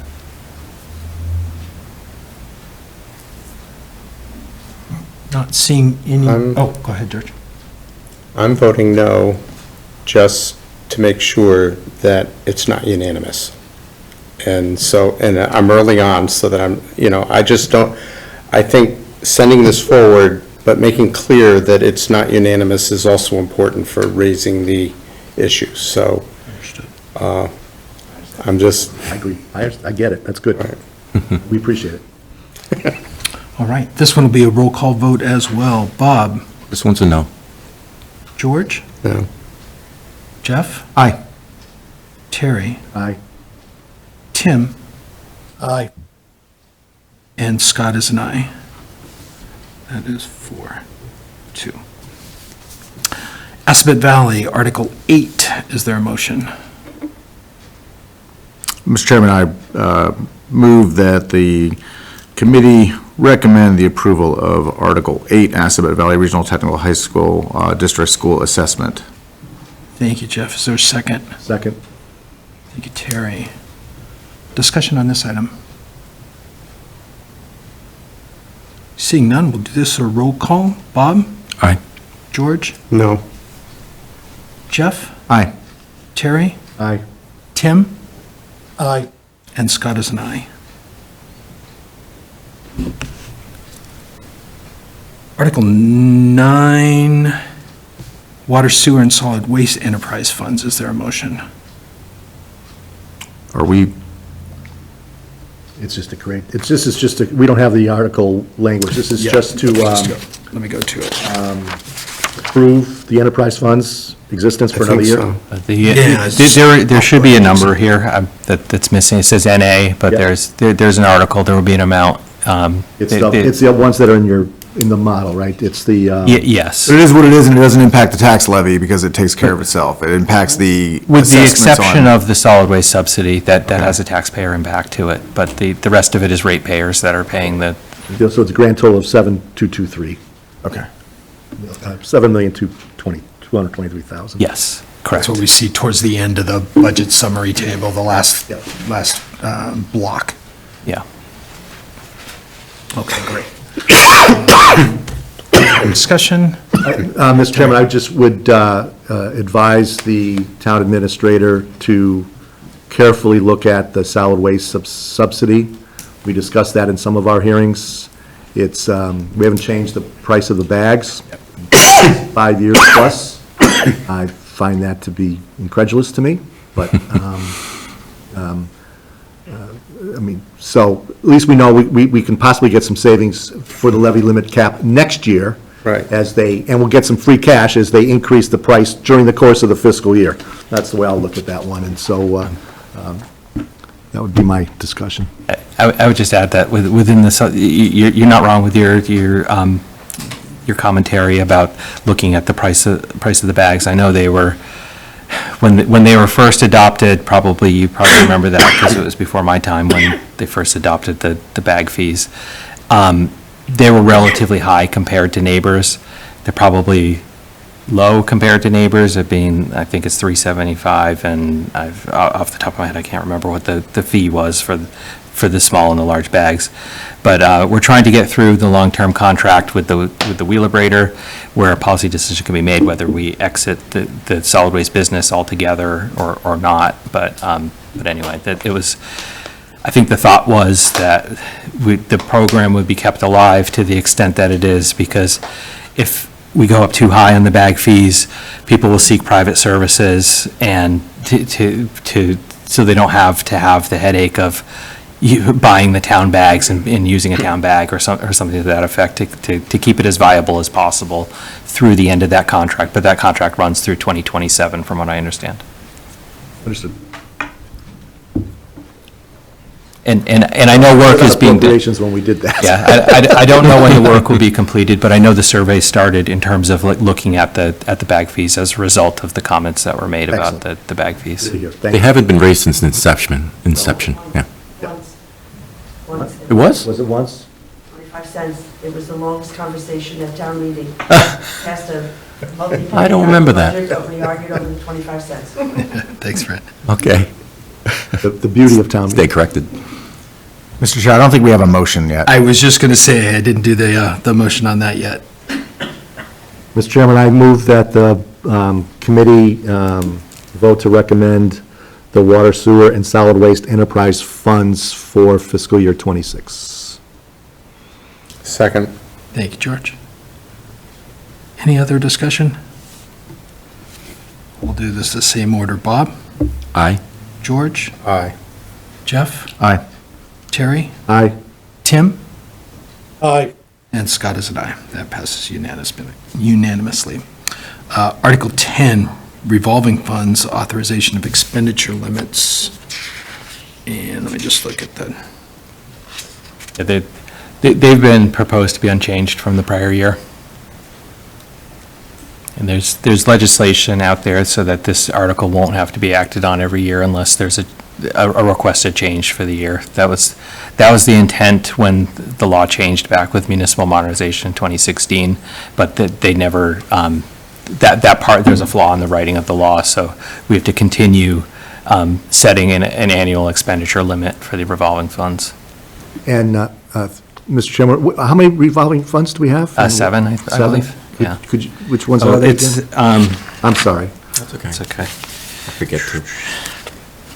Water, sewer, solid waste. The one that with the most activity is the fire department's ambulance revolving fund. Right. That's run through the revolving funds. Right. Off the top of my head, we have a revolving recreation fund that's not encompassed here. That's authorized under a different set of law, so that does not need to be reauthorized. But we have the fire department, the health department vaccination fund, the animal control for dog licenses run through that fund. The senior center, so the WRTA program and the food program, and they have a revolving program. The library has a very small revolving fund. Family Youth Services is largely inactive in charging program fees, Right. but they could, and there's a revolving fund there as well, and I think that's all of them. But they'll be listed in the warrant book, but there's no changes from the prior year. In total, the expenditure limit on the outset is $1.3 million, with the largest being the fire department. Thank you. Great. Is there a motion for Article 10? Move to approve the Article 10 revolving funds authorization of expenditure limits. Second? Second. Thank you, Terry. Any other discussion? Great, let's do it the same bit. Bob? Aye. George? Aye. Jeff? Aye. Terry? Aye. Tim? Aye. And Scott is an aye. Article 11, Appropriations Committee Reserve Fund. Mr. Chairman, I move that we recommend approval of Article 11, Appropriations Committee Reserve Fund. Thank you, Jeff. Second. Thank you, Terry. Any discussion on that? Sounds good. We'll do the roll call vote. Bob? Aye. George? Aye. Jeff? Aye. Terry? Aye. Tim? Aye. And Scott is an aye. That passes unanimously. Article 12 is the Stabilization Fund contribution. Is there a motion? Move to approve Article 12 stabilization fund contribution. Thank you, Bob. Second. Thanks, George. Any discussion on that? This will be a roll call vote. Bob? Aye. George? Aye. Jeff? Aye. Terry? Aye. Tim? Aye. And Scott is an aye. That passes unanimously. Article 13, Establishment of a Special Purpose Stabilization Fund. Is there a motion? Mr. Chairman, I recommend that the committee, I move that the committee recommend approval of Article 13, Establishment of Special Purpose Stabilization Fund. Thank you, Jeff. Is there a second? Second. Thank you, Bob. This is one, I just want to say that I think, if I'm not mistaken, Jason, this is one because we have the SAFER grant. And this is to, so this I think is just, I think, I This wanted to is say smoothing publicly, out this is an increase. very important. And I think that anytime we ever accept a grant that covers salaries for a portion of time, and we're going to be stuck at the end of that time, we should never accept a grant unless we're going to establish one of these stabilization funds. I think this is a very good proactive budgetary move that we should always do going forward. So I'm really happy to see this in here. Thanks for reminding me, Jeff. I forgot what this was about. Thanks. Yeah. Any further discussion? I would just, I don't disagree with that. I would say that it would need to come from free cash, though. There's no point in it coming from taxing it and putting it into a fund. That's, so as long as there's. To be clear, it is drafted with the intent that it comes out of free cash. Yes, I knew, for this year it is, right? So. Correct. And then next year, it depends on how much free cash you have, right? Yes. Yes, and then it depends upon if we want to change the free cash policy, because right now it's 500, we can use $500,000. I think it's the greater of 500,000 or 1% of the budget. I believe it steps down to $500,000 as a maximum. Okay, so And we've used that for a it's the number of lesser of years. 500 or 1%. Yeah. So Yes. I also think from a policy decision, given that that was set in 2010, when the budget was probably 40 million, Yeah, and now that its total spending is 85 million, that there might be some room for, especially if we're going to have 2.5 problems, you don't want to fund operating expenses necessarily with free cash, but if we could use some of it to avoid a 2.5, then maybe it's worth having a policy that is a little bit more generous. And you always should do that in consultation with our bond folks, et cetera. But just given the fact that it was set in 2010, it might be an opportunity to evaluate it for future purposes. Well, during those conversations with the bond folks, it's always kind of a relieving thing to say to them is that this is taking up a smaller and smaller portion of the budget, only because any use of free cash toward the operating budget is viewed as a quote structural deficit, which sounds scary, but at $500,000, it's less of a risk to set the baseline there rather than have it increase. But to your point that was 1% at one point, and now it's, going to be a continuously smaller amount that. It's worth revisiting. That's all I'm Yeah. suggesting, Jason. No, thank you. Thank you for the comments. Because I also think that the bond folks also look at how much room you have under the 2.5 cap as well. Yeah. So it becomes a trade-off and just something worth evaluating from a policy perspective.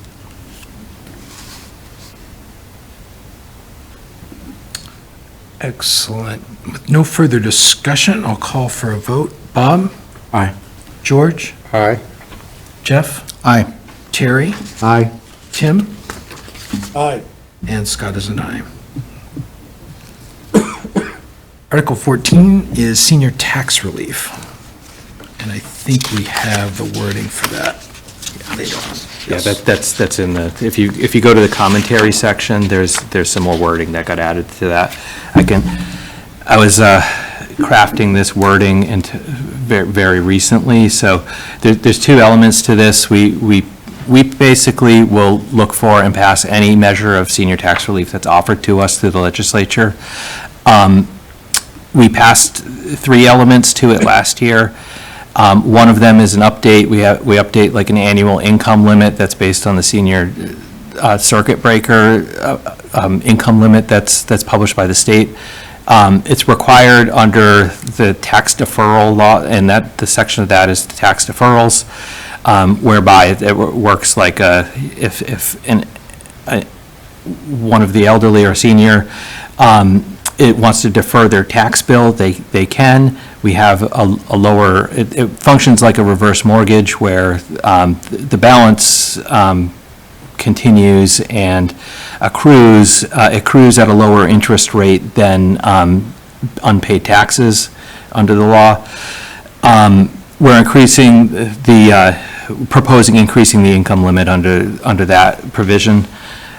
There's a second element where a new local option was added through what's called the HEROES Act, which was passed in August 2024, and it's a benefit that would potentially, over time, benefit qualifying veterans, and we're proposing adding that. In the short term, they can't get multiple exemptions, but the better of the multiple that we offer, this may in the future pan out to be more beneficial to a veteran. So that's why we have that on here, because it was a new local option that was added over the summer. Any discussion on Article 14? Is there a motion? I move to accept the, recommend approval of Article 14, senior tax relief. Thank you, Bob. Is there a second? Second. Thank you, Jeff. That was Jeff, right? Yep. Okay, thank you. Any other discussion? Great. We'll take our roll call vote. Bob? Aye. George? Aye. Jeff? Aye. Terry? Aye. Tim? Aye. And Scott is an aye. All right. We have our set of capital improvement program items for this year's budget. That'll get us from 15 down to 34. Ready? Everybody doing all right break-wise? We're okay? All good. Okay, great. Let's go. Article 15, police body cameras. Is there a motion? Mr. Chairman, I move that the committee vote to recommend approval of the capital expenditure for police body cameras. Thank you, Terry. Is there a second? Second? Thank you, George. Any discussion? I mean, only that I still view the capital improvement plan as a place where we can perhaps do a little bit of cutting this year, and I'm a former police officer, and I'm all for the police department. This is an item that in this particular town, I don't think is all that necessary. It's a little bit of a luxury item, so I plan on voting no for this one, and that would be why. It's not that I lack support for the police department, because I certainly don't. I'm all for their mission and our safety, and I think they do a tremendous job. I just don't think body cameras are needed. And this reminds me of a question that came up on the side from some residents. And so, Jason, this might be something you can talk to. It'd be the interplay in terms of these capital items and the funding source being free cash. And some of the items, particularly one item later on, that is a mixture of borrowing and free cash. Would that article be structured such that if a capital item somewhere else was not approved at town meeting, that free cash allocated to that would go to, or could go to, reducing the borrowing on an article that had borrowing in it? Yes. Yes, I mean, we can't overspend the free cash that we have available to us, but if one of these articles doesn't pass, it could be reallocated toward the other article. Somebody would have to be present with the ability to make a motion to do so, to amend the article, but yes, it would reduce the borrowing authorization. And It could be potentially reduce the borrowing authorization if somebody so moved that way. And I don't think we have the language for 29 in front of us. So I don't know exactly how that article is written and how the motion would be written for town meeting. But Yeah, I can tell you if you. And that's really what, this is the question that came to me, is if there was not, if one of the other items was not approved, could 29 be amended to then use that free cash and thereby lowering the borrowing amount? Yeah, so basically, we took the free cash plan and the way the capital plan worked. The financial planning heard from all of the about all of the articles that are being proposed through that process. At the end of it, there was $913,000, $355 above what we had targeted for being available from free cash. So this article is $1.1 million, and as it's been written, $913,355 is the borrowing authorization. $186,645 is proposed to come from free cash. So should there be more free cash available, we could apply that to this article and shift the requisite amount over. Okay. And there might be some mechanics in that in terms of amendments to the Yeah, motion. somebody would have floor, that to sort of thing. make a But motion to. I just wanted to bring that up because that was a question that was asked. Okay. Thank you for that. Article 16, police, two. We're not we done didn't. with. Oh, I'm sorry. We didn't vote on, 15. See, this is why it's Ted. You guys got to keep me in check. Thank you. Any other discussion on Article 15? Excellent. We'll do the roll call vote. Bob? Why am I was first? No. George? Aye. Jeff? No. Terry? Aye. Tim? Aye. And Scott is an aye. That is 4-2, if I have tallied correctly. All right, now Article 16, police cruisers. Mr. Chairman, I move the committee recommend approval of Article 16, the police department, 2 cruiser replacements. Thank you, Jeff. Is there a second? Second. Thank you, Terry. Any discussion? Hearing none, let's do our roll call. Bob was Tired of being first, let's go Oh, Jeff. but we're kidding. Let's go Jeff. Aye. I don't mind the pressure. George. Aye. Bob. Hi. Tim. Aye. And Scott is an aye. That is 6-0. Actually, that'll mess me up if I Yeah, do it, so we'll get back to Be the comfortable. normal. Do what you gotta do. Article 17, ambulance replacement. Mr. Chairman, I move that the committee vote to approve Article 17, the ambulance replacement, and to do so via the debt available or a debt under the enterprise fund. Thank you, Terry. Is there a second? Second. Thank you, Jeff. Any discussion? I'm sorry, I had missed that meeting, and I was wondering if we could rehash what happened with the ambulance again? Is there a quick minute? Oh, in terms of the Why do we gotta replace it? maintenance and the failures. So there were engine and other equipment failures on some of the existing ambulances. So the chief took us through that story and the ultimate being able to borrow a vehicle from another town, and then also trade in the broken units and use that money to get, what's the name of the automatic CPR compression device? I can't remember the name of that device.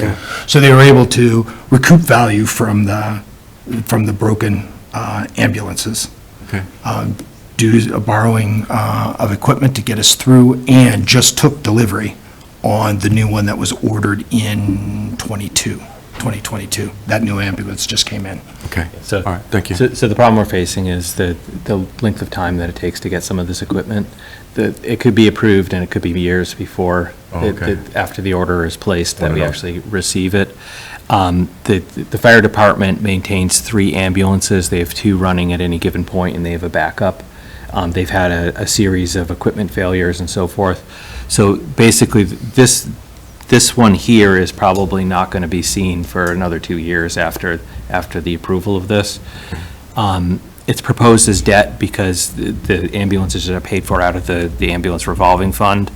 And again, we plan to replace an ambulance every 3 years to stay on a 9-year cycle with the ambulances. So there's potential for this debt to go up, because the prices will go up in a couple of years too, right? Is that? Well, no, I mean, what we would do is we would place an order and lock in a would lock price it in, okay. in present day value, but it could be a long wait for us to get the equipment. And having the authorization allows us to sign the contract for the order. Okay. I would say that the price of this equipment has inflated greatly over years. I mean, I think Right. a couple of years ago, the last authorization was about $285,000 for an ambulance. So that's another thing that's rippling through, is that the cost of inflation that flows through these capital articles is that they're going up at a higher rate than inflation. And so that's another thing to be conscious of. So this could increase then? In the future, Yeah. but I guess we have have to do this to anyway. assume that they have good numbers now, so if we placed an order, that the appropriation would be sufficient to order Okay. that ambulance. Thank you, I appreciate it. I apologize for the question. Oh, no problem. That's Glad I good. was able to. Any other discussion? Let's do the vote. Bob? Aye. George? Aye. Jeff? Aye. Terry? Aye. Tim? Aye. And Scott is also an aye. Article 18, personal protective equipment for the fire department. Is there a motion?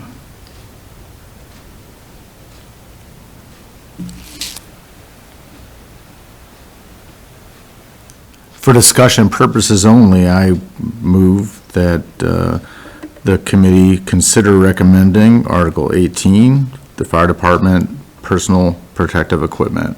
Thank you, Jeff. Is there a second? Second. Thank you, Terry.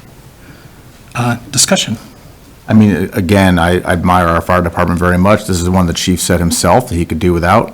They have personal protective equipment. This gets everybody brand spanking new, couple sets and all that, and gets everybody, but they could do another year with what they've got, and I think it's good for us to let them do that. Any other?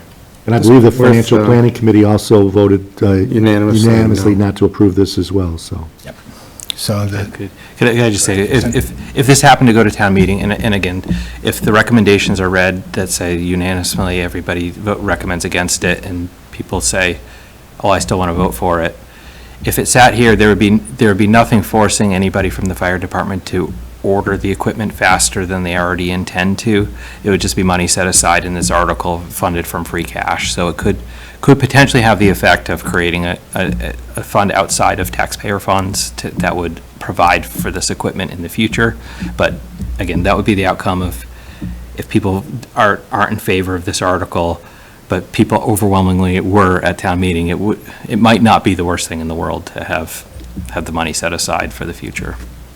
in fact, the chief should phase the purchase in so that there's not Yeah, a spike for new I think that's equipment. why it was not recommended, because the fire chief enunciated that he had a plan to buy a few sets every year from his operating budget rather than from an article all at once. Great, let's take our vote. Bob? No. George? No. Jeff? No. Terry? No? Tim? Aye. And Scott is a no. That is a 1 to 5. That was an aye, yes, Tim? Yes. Okay, sorry. Thank you. Article 19, town offices HVAC out of DPW. Is there a motion?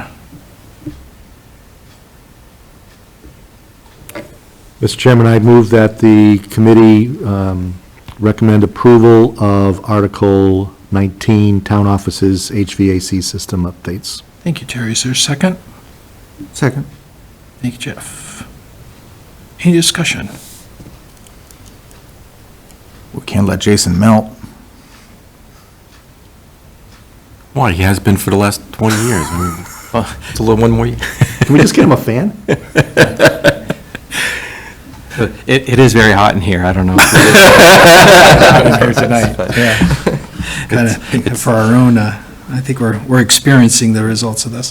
The one in my office seems to be working pretty well, but elsewhere in the building, I mean, I think it broke down in the IT department where all the town servers are running, and Right, yeah. it's a I think I remember this potential discussion. bigger issue than I just think my air office. quality is also probably a large issue. Correct, yeah. I think I remembered this discussion that we had, but, I mean, if, the whole idea, if we're putting money into a building that, are we going to use it in the future, that kind of thing? The Do we? foreseeable future, Yeah. yes. Yeah. Yeah. Okay, so, there's no changes then, okay. Yeah, so I I'm think. trying to move you to a more comfortable building. Oh, thank you. No, I appreciate it, 'cause, I mean, we did have a long discussion about the feasibility project for the town hall.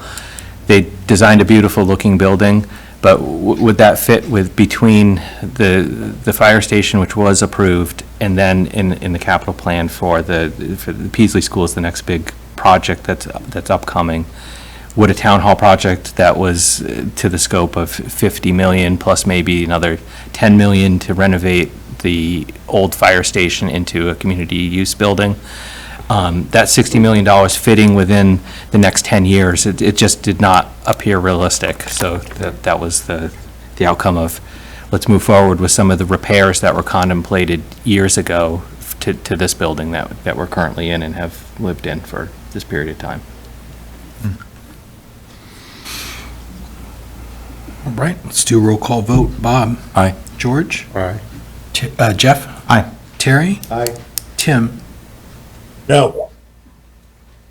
And Scott is an aye. That's 5-1. Article 20, roadway improvements. Is there a motion? I'll move to recommend approval of Article 20, roadway improvements. Second? Thank you, Bob. Thank you, George. Discussion? Hearing none, let's go through the roll call vote. Bob? Aye.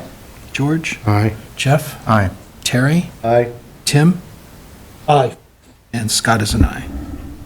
Passes unanimously. 21 for drainage and sidewalk improvement program. Is there a motion? Recommend approval of Article 21, Drainage Sidewalk Improvement Program. Thank you, Bob. Second? Thank you, George. Any discussion? We'll take a roll call vote. Bob? Aye. George? Aye. Jeff? Aye. Terry? Aye. Tim? Aye. And Scott is an aye. Article 22, 20-ton dump truck with spreader and plow. Is there a motion?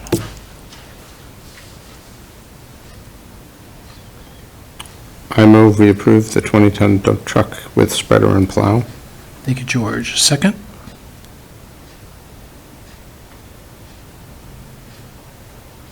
I'll second the motion. Discussion. I didn't understand what this is for, the 20-ton truck.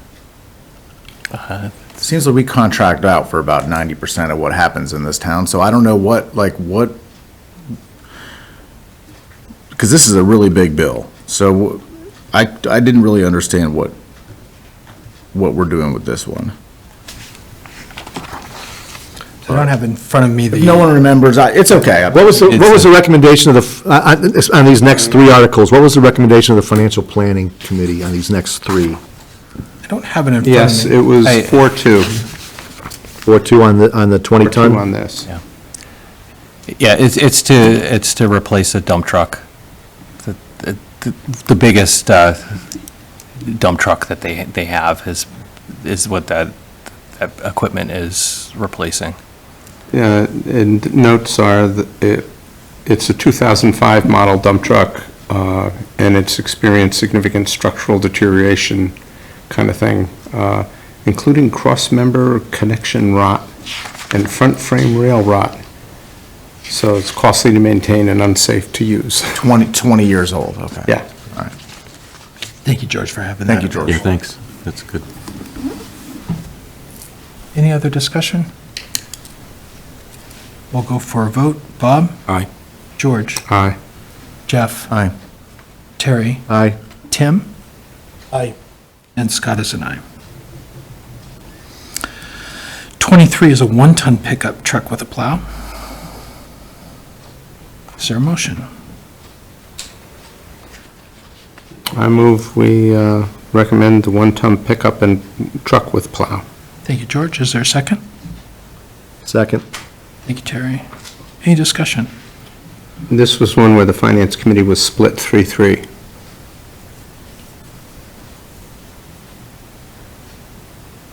From a representative of the Financial Planning Committee, could you give us some highlights as to the discussion as to why it was a 3-3 vote? What was some of the comments? I'm sorry, I should have gone through the chair. Yeah, if you want to go, absolutely, absolutely. We appreciate you being here, Susan. It started off that our chairperson had contacted Scott Charpentier to see if there was anything within the capital plan that he thought that he could go without, because we had found some of the department heads to be forthcoming in doing that. The police chief did. The fire chief was very honest about that equipment for the men. And so we were told that the earlier one that you just voted on, that Scott wouldn't mind giving that up. But the night of the vote, it turned out that Scott had called and said that it was really in very bad condition.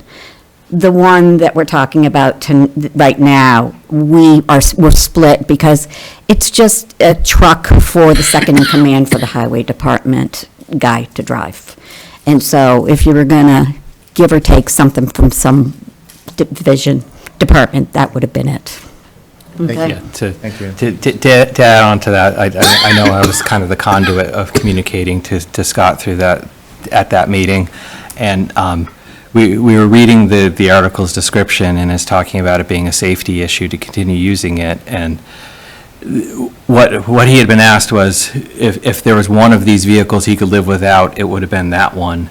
But the effect of it would have been that the Public Works Department would have had to, this was the only vehicle that's heavy enough duty to carry stone in it, and they would have had to make 10 trips with the 1-ton trucks instead of making one trip with the big dump truck. That's what his input had been, and it was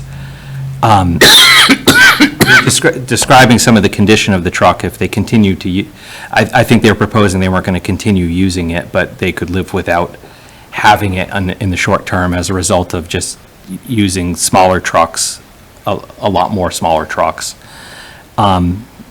This one in particular, it was going to be an administrative vehicle, but it's more complicated than that because they pass down the vehicles for more abusive use as they get older. So that's the nuance to this, is that the frontline vehicle, the brand-new one, would be used for the least damaging use while it's on the front line, and then when a replacement comes in, it would be passed down to the next layer, and there's a succession plan for these trucks in place. So Noted in here, it says this is a 2012 model, and it's in poor condition and not expected to pass state inspection due to significant body and chassis deteriorations. So, again, it sounds like, well, it's 11 years old, or 12 years old kind of thing, so. Yeah, I think the ultimate one at the end is that old. Go ahead, Bob. Yeah, well, I don't mean to jump ahead to 24, but we got two one-ton, one's a pickup, one's a dump truck with a plow. So what's one used versus the other one? I mean, I guess I understand the difference between a dump truck and a pickup, but why does he need both two one-ton vehicles? There's actually 3 one-ton vehicles, because you got one for water sewer as well, another one. You're right. I thought the one-ton pickup for water sewer, in advance of all these articles, I thought the one we're talking about now would be the one to nix, because the other one at least is partially paid through enterprise funds. So I thought that of the 2 one-ton pickup trucks, that made the most sense to recommend approval of, because it's also coming out of enterprise funds, but, Which one's the oldest, I guess? I don't know. well, the most recent model is the one we're talking about now. So the latest Model 1 is the one-ton highway pickup truck. That's Okay. right, that's on my notes anyway that I took Okay. going in tonight. That's the thanks. latest model. So I thought it was the most logical one to go without. Okay. Thank you. Any other discussion? We'll take our vote. Bob? I'm gonna go with no. George? No. Jeff? No. Terry? No? Tim? No. Tim's a no. I am going to vote aye on that, so that's a 1-5. Article 24, one-ton dump truck with plow. Is there a motion? I move we recommend the one-ton dump truck with plow, Article 24. Thank you, George. Is there a second? Second? Thank you, Tim. Any discussion? I guess just as a policy note for next year, seems to be a lot of reluctance on anybody here to either move or second these whole bunch of trucks. I just think that, and I'm sure the sentiment, we'll get more discussion at town meeting about the trucks than we will about anything else. And it's just the sentiment of town, like, you really need these trucks, it's just, either better marketing, better communication, what have you, but bells and whistles go off with these kind of expenditures, and I'm sure he's doing a great job, and, most of them are required and stuff, but there's just a lot each individual year, and it's just truck after truck after truck, and I know we beat the crap out of them, but really needs to be looked at. I'll second it. Oh, we got the second. second. We got the second. Yep. No, we were in discussion. We're good. Any other discussion? George, you have the year of that vehicle? 2016 truck. It's newer than my car. Okay. It's newer than my car. Finance Committee voted yes, five yes, 1 no. Ready for a vote? Bob? No. George? Aye. Jeff? No. Terry? Aye. Tim? Aye. And Scott is an aye. That is a 4-2. Article 25, Aspet Hill Drainage and Roadways. I move that the committee recommend approval of Article 25, Assabet Hill Drainage and Roadways. Second. I've had, may I address this one? Yes. I've had lengthy discussions with the residents in this neighborhood, and with the fire station being built behind a retaining wall that's backed by this hill, it's become really concerning. We had, I believe it was 250,000 allocated a year ago, and that ended up being diverted to, I think, it was like the culvert that, there was an emergency, they had to move money around, they had to do some budget, and so, but this neighborhood, you have, I mean, the asphalt's literally disappearing. I mean, there's risk of a sinkhole in this neighborhood. And I know that's not the town's fault, everyone knows that, but this money really, the engineering that this is gonna pay for, and this is, I think this 100,000 is probably a very small amount compared to what's gonna be needed to actually address this. And I know it's hard because it's not a large percentage of the town's residents that live in this neighborhood. I don't personally live in the neighborhood, but like I said, it's right in the center of town. It's right behind this fire station that we're just gonna be, and I worry about what's this construction gonna do to this hill when you start banging around, right? So Jason, I don't know if there's any kind of protection that can be put into a warrant article to essentially say, like, you can't use this for anything but this. Yeah, I mean, I think it's the crafting of the article. This dedicates this piece of funding toward that project specifically. The other one, I think what you're talking about is we had the drainage article in the past, and what was intended was possibly getting started on this neighborhood, and it got diverted to a culvert that failed in another part of the town. That was the Lincoln one, right?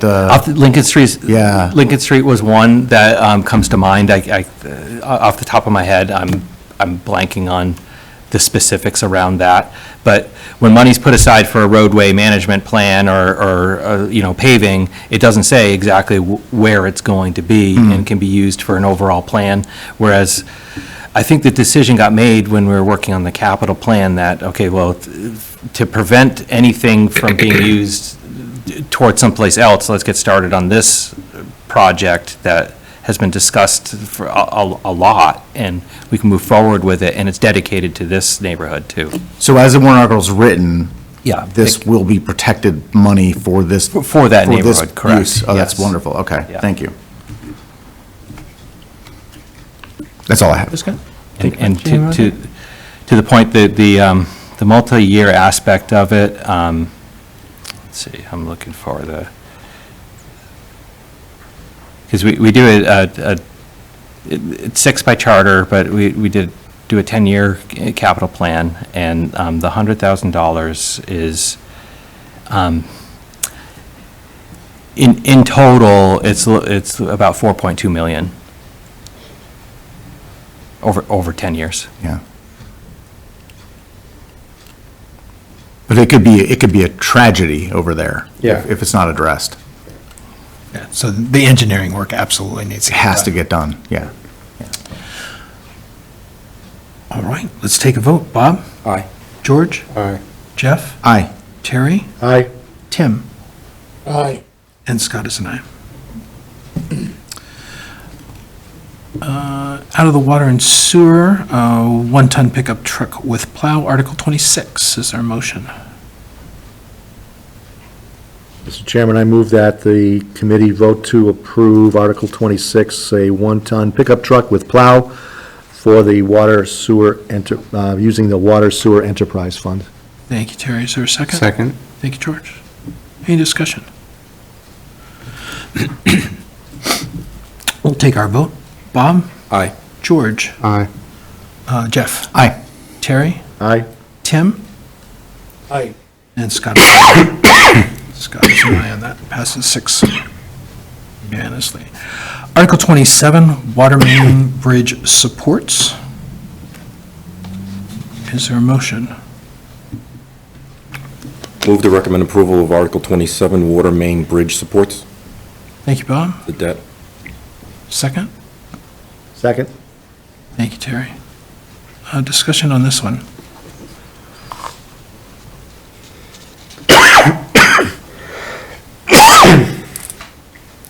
Seeing none, or hearing none, we'll take our vote. Bob? Aye. George? Aye. Jeff? Aye. Terry? Aye. Tim? Aye. And Scott is an aye. Article 28, the broadcast server for the cable access team. Is there a motion?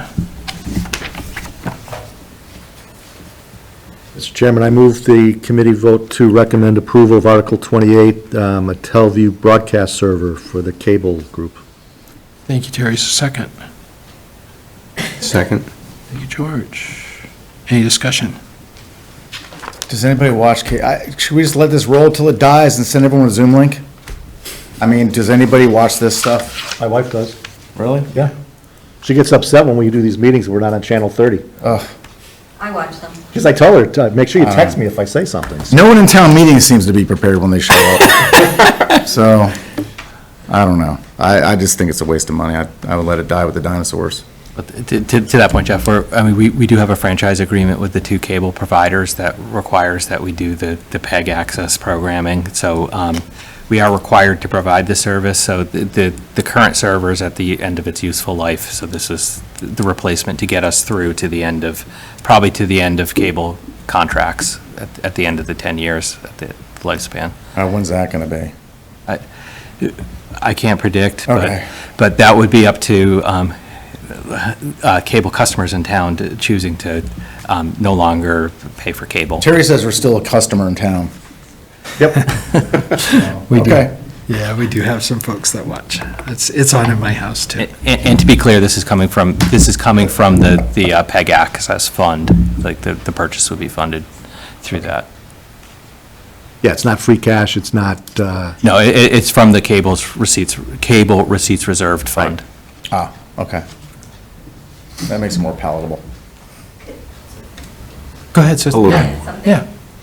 I think the interesting point, part of all of this, to your point, is that, Yes, there people that are subscribing is going down. So he really needs to kind of spend the money that's coming in now to get this done. So that's what this is all about. He's going down by 10% each year in what he takes in, okay?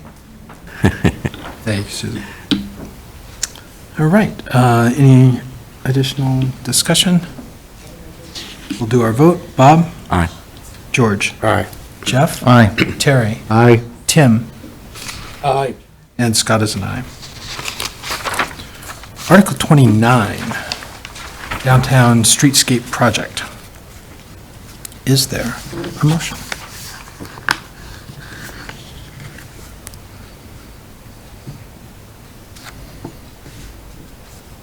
For discussion purposes, I recommend that the committee consider whether or not to recommend approval of Article 29, planning the downtown streetscape project. Thank you, Jeff. Is there a second? Second. Thank you, Terry. Let's discuss. It's like a Band-Aid on a sucking chest wound. For $1.1 million, so I think that's about as crazy as it gets. Mr. Chairman, a couple of points. One is that the last thing, when we're facing a Proposition 2.5, potential Proposition 2.5 override next year and having to make hard choices about Basic services. basic services, to add to our debt services, it seems a little bit, not a good financial move, A. B, this amount of 1.1 million is only predicated upon receiving some unknown grants of another $1 million, which is still our taxpayer money. Let's just forget it's a grant, it's still coming out of our pocket somewhere. Northborough has looked like this for 45 years. There's no economic benefit to this plan. If there was, you'd have to raise, you'd need $50 million of new growth in the next 2 to 3 years and collect property taxes off of that over 5 years in order to pay for this. And at some point, you just have to say, do I need it or do I want it? I mean, it's one of those hard decisions that happen when when you're not flush with cash, you're not flush with levy limit, 2.5 capacity, and you need to make hard decisions about what do I need to run this town? And I don't need this to run this town, especially if we're going to borrow money for it, and even if it was all free cash, no. I strongly urge the town not to spend this money, given our current financial situation. I think I said it better. You probably did. I would say, That's why you went to law school. there is a need for seeding, some economic development, but at this time, and the choices that we're making, that sort of investment that would take that long to pay off is hard to make a recommendation.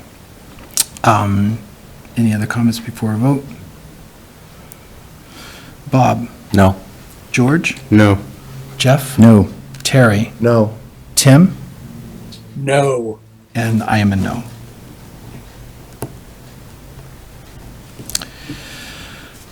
Article 30, we get into the school department items. This first one for technology infrastructure. Mr. Chairman, would it be okay if we did all these as a group? I'm not sure there's going to be much discussion on the total, the school department's capital improvements.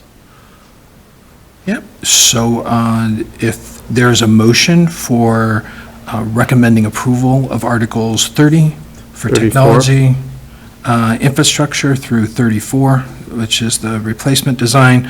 So those would be, I'll make it easy and so somebody could do a so moved. 30 for technical infrastructure, 31 for playground repairs, 32 for the Proctor retaining wall and stair renovation, 33 for the stair replacements at Z, and 34 for the roof replacement design at Z.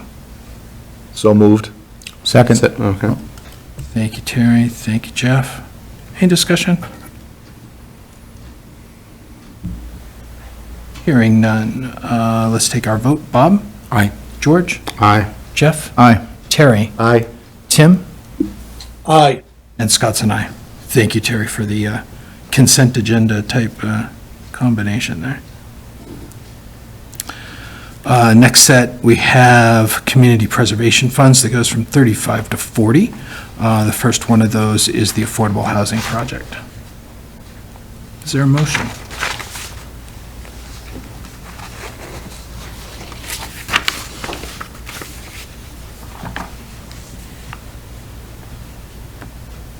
For discussion purposes, I will. For discussion purposes, I'll recommend the committee consider whether or not to recommend approval of Article 35, Community Preservation Fund Affordable Housing Project. Great. I'm going to give you the second on that. I'll take the move because I beat you just to it. Let's discuss. Okay. I was pretty transparent when we were hearing that presentation. We already have a pretty large problem by the public library with the existing neighborhood, the existing building that's there, and the lack of parking, just the overcrowding. And so adding another building is just not a good idea. And I also, just as we kick off all these articles, we've had the CPA for more than 5 years, and I think the town, and I said, I think we should look at whether it's wise to continue having CPA in Northborough. I think the town should really consider revoking its participation in the CPA and winding down after fiscal year '26, because, like I said, the presentations at town meeting are always very scant of detail, and they always make it sound like it's nothing. Oh, it's almost like free money. And then it doesn't include those price tags because we're not allowed to use it for a lot of things.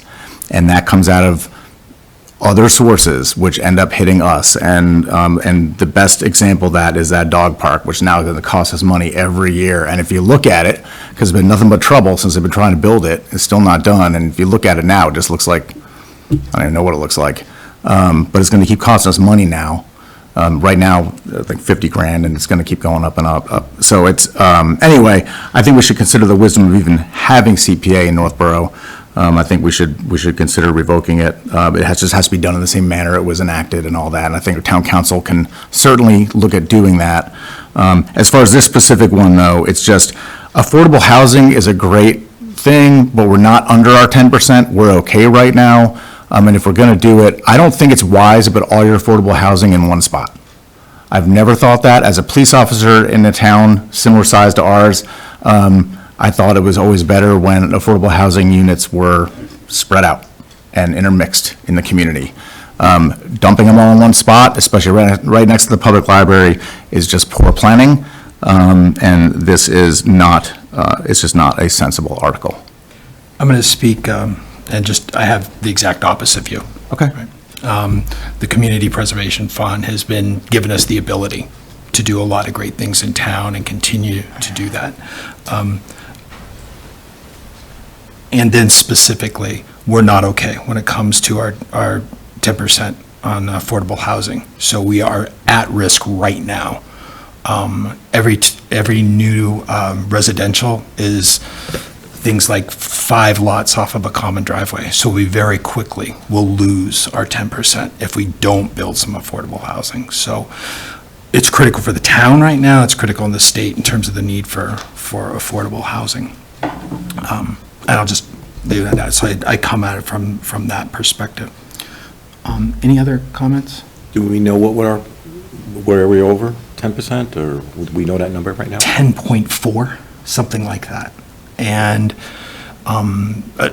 roughly, don't quote me, I'm just trying to recall. So we are very close. If we don't take advantage of every affordable housing opportunity, we risk that. And then what happens in that case is then by right, developer can come in regardless of the zoning and put a development wherever they deem fit. Do we know the pipeline of affordable housing? What's that? The pipeline, future pipeline, anybody else building any? It's very small. It's on the order of what we see here, where we're partner with like Habitat for Humanity, and or we do like we did last year with Whitney Street, where we designate some property that could be turned into affordable housing, that could lead to a partnership, either with the Northborough Affordable Housing Corp, and usually the things we do with Habitat through them. So it's a critical human need right now in terms of affordable housing, and it becomes a critical zoning issue for the town right now as well. Okay, thanks. Mr. Chairman, during our discussions, when we reviewed this with the members of the Community Preservation Team, we had asked some questions regarding how, if there was overruns, I wanted to make sure that the warrant article was very clear. This is the amount. Sorry. There's no more. And I haven't seen the actual language for the warrant article that would provide us with that comfort level. On that basis, I'll recommend no until I see that. I might change my mind after I see the formal written warrant article. But I share some of the aspects of what Jeff said about, seems like every time we spend money, we're taking money off the tax rolls, or it ends up costing us more in our taxes than we thought it would be. And I don't think it's been a particularly, I'm not thrilled with the way it operates. Let's put it that way, so. Jason, do you happen to have the language of this article? Oh, 35? yeah, I think I can find it. I would say too that this article would be coming into an agreement with an outside party, an outside entity, which is the Housing Authority is a separate entity from the town. It's not a department of the town. So this appropriation would involve us entering into a funding agreement with the Housing Authority prior to, and that would have to be determined what the deliverables were for us. We wouldn't just write a check to the Housing Authority. There'd have to be some mechanics behind the scenes for how that works. I'll find, give one moment, and I'll find the actual warrant article language, and I can. And I don't know if you have available kind of previous agreements that would serve as a model for how that. Yeah, I don't have one in front of me, but typically, that's been a concern of the fund, is when you make an agreement with an outside entity, there has to be some terms around it, because the Housing Authority is a public entity, but we've had affordable housing has been funded through the Affordable Housing Corporation, which is a private group. It's made up of a bunch of people from town that have been involved in town government here, but they could make decisions on behalf of the money and so forth without the town's knowledge or any control over it. So due to the Affordable Housing Corporation's articles from the past, we've had funding agreements with them for many years. Every time there's an appropriation, before any money transferred to an outside entity, we would have a funding agreement, and that's been the same practice that's basically been used with the Historical Society has gotten money through the CPA, and then the churches in town that have had CPA projects that have been for their building projects. If we want to continue discussion, I can, or if you want to. Okay. I'd really take a comment while you look at and I'll look the for the language. language for the article. Yeah, great. Thank you. Yeah, Mitch. Thanks, Scott. Mitch Cohen, 12 Whitney Street. To be clear, I'm speaking as an individual here, not on behalf of any board that I serve on. In my former town, we had to deal with a couple of 40B projects. You don't want them. The percentage of affordable housing in Northborough has been shrinking and shrinking and shrinking as typical residential developments, and houses have been built up. Not that they're getting built very, very fast, but they're getting built a lot faster than the affordable homes. The moment we dip below 10%, there's no option. Somebody's going to jump on us. Somebody's going to say, you know what, I want to build a high-density apartment complex on the golf course or on industrial land or anywhere where they can buy it, and they're going to do it, and it's going to suck. You have to stay ahead. I mean, Northborough is one of the few towns that is above the 10%. Please, we need to do everything we can to stay above that 10%. It's just not a pretty sight to go under that. Just look online for 40B, and you'll find town residents screaming about projects that are going in, and there's nothing you can do about them. Legally, the zoning board has to approve it, and that's it. And if they don't, they get sued and they lose. And there's not much else I can say about that. Regarding the location of this project, I happen to have served on the Library Board of Trustees for either 7 or 8 years. I don't remember exactly how long. As a trustee, I've never heard any complaints regarding the affordable housing project that's adjacent to the library. I'm not saying that there has been none registered, but certainly none has been major enough to bubble up to the trustees. Thank you. Thank you, Mitch. And I have that article in front of me, and if you want me to read it, I'm happy to read it.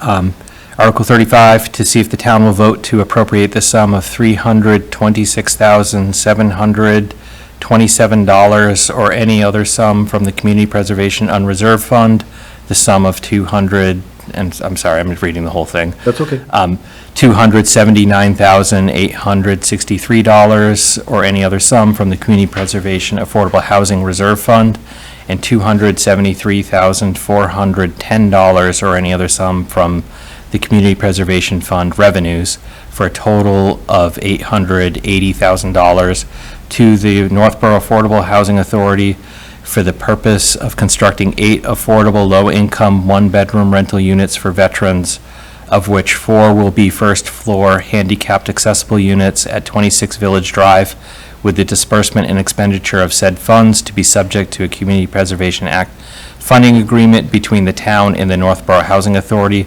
or take any other action relative thereto.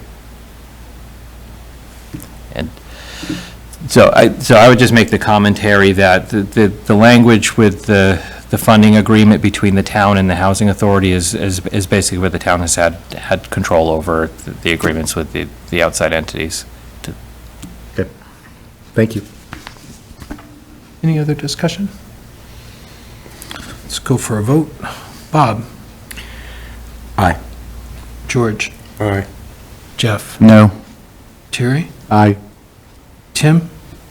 Aye. And I'm an aye. That's a 5. Article 36, Conservation Fund. Is there a motion?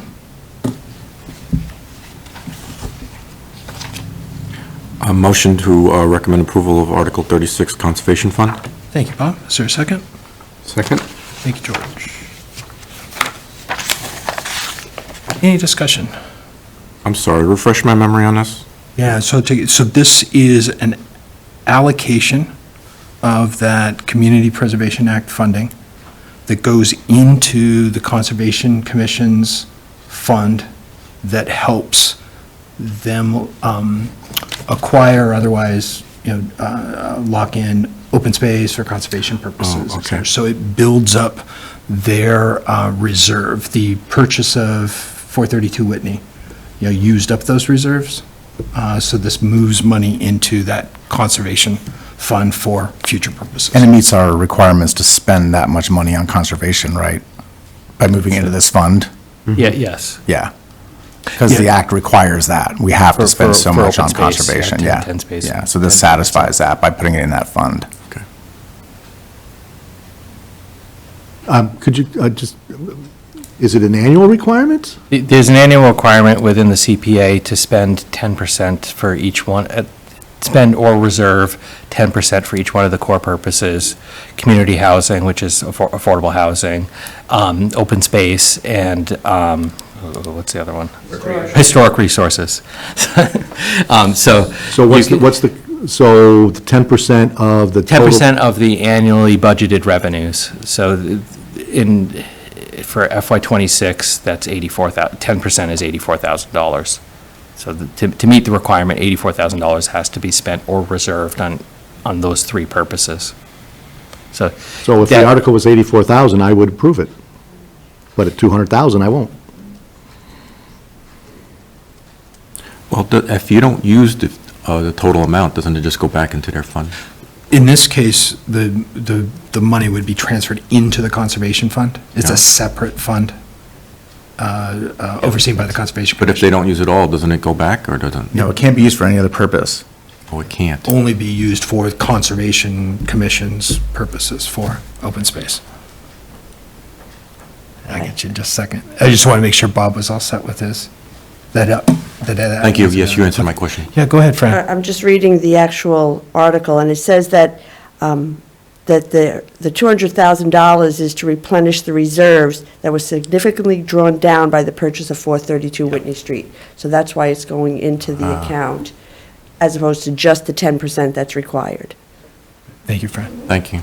Yeah, so suppose the 10%, if one of the 10% thresholds was not passed in an appropriation at town meeting, it would be the requirement of the accountant at the end of the year to reserve it within the reserve of the CPA. But the most we have to do is 84,000. Correct. And technically, it would then stay within the CPA funding, but in the open space reserves. Correct.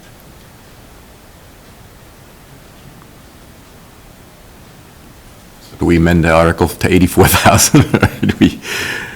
I wouldn't do that here. I mean, I'd make the comment that we've always met the spending requirements with the appropriations by either spending or reserving the money. We've never had to do a unilateral journal entry to comply with the law at the end of the year, so, Yeah, for what it's well. historically, these have passed. Any other discussion? We'll take our vote. Bob? I'm going to approve it. I'm sorry. Aye. Okay, thanks, George. Aye. Jeff? Aye. And Terry? No? And Tim? Aye. And that is 5-1. Thank you. Article 37, Revolutionary War Monument. Is there a motion? Mr. Chairman, I move the committee recommend approval of Article 37, Revolutionary War Monument. Thanks, Jeff. Is there a second? Second? Thank you, Terry. Any discussion? Seeing none, we'll take our vote. Bob? Aye. George? Aye. Jeff? Aye. Terry? Aye. Tim? Aye. And Scott is an aye. 38, White Cliffs Design. Is there a motion?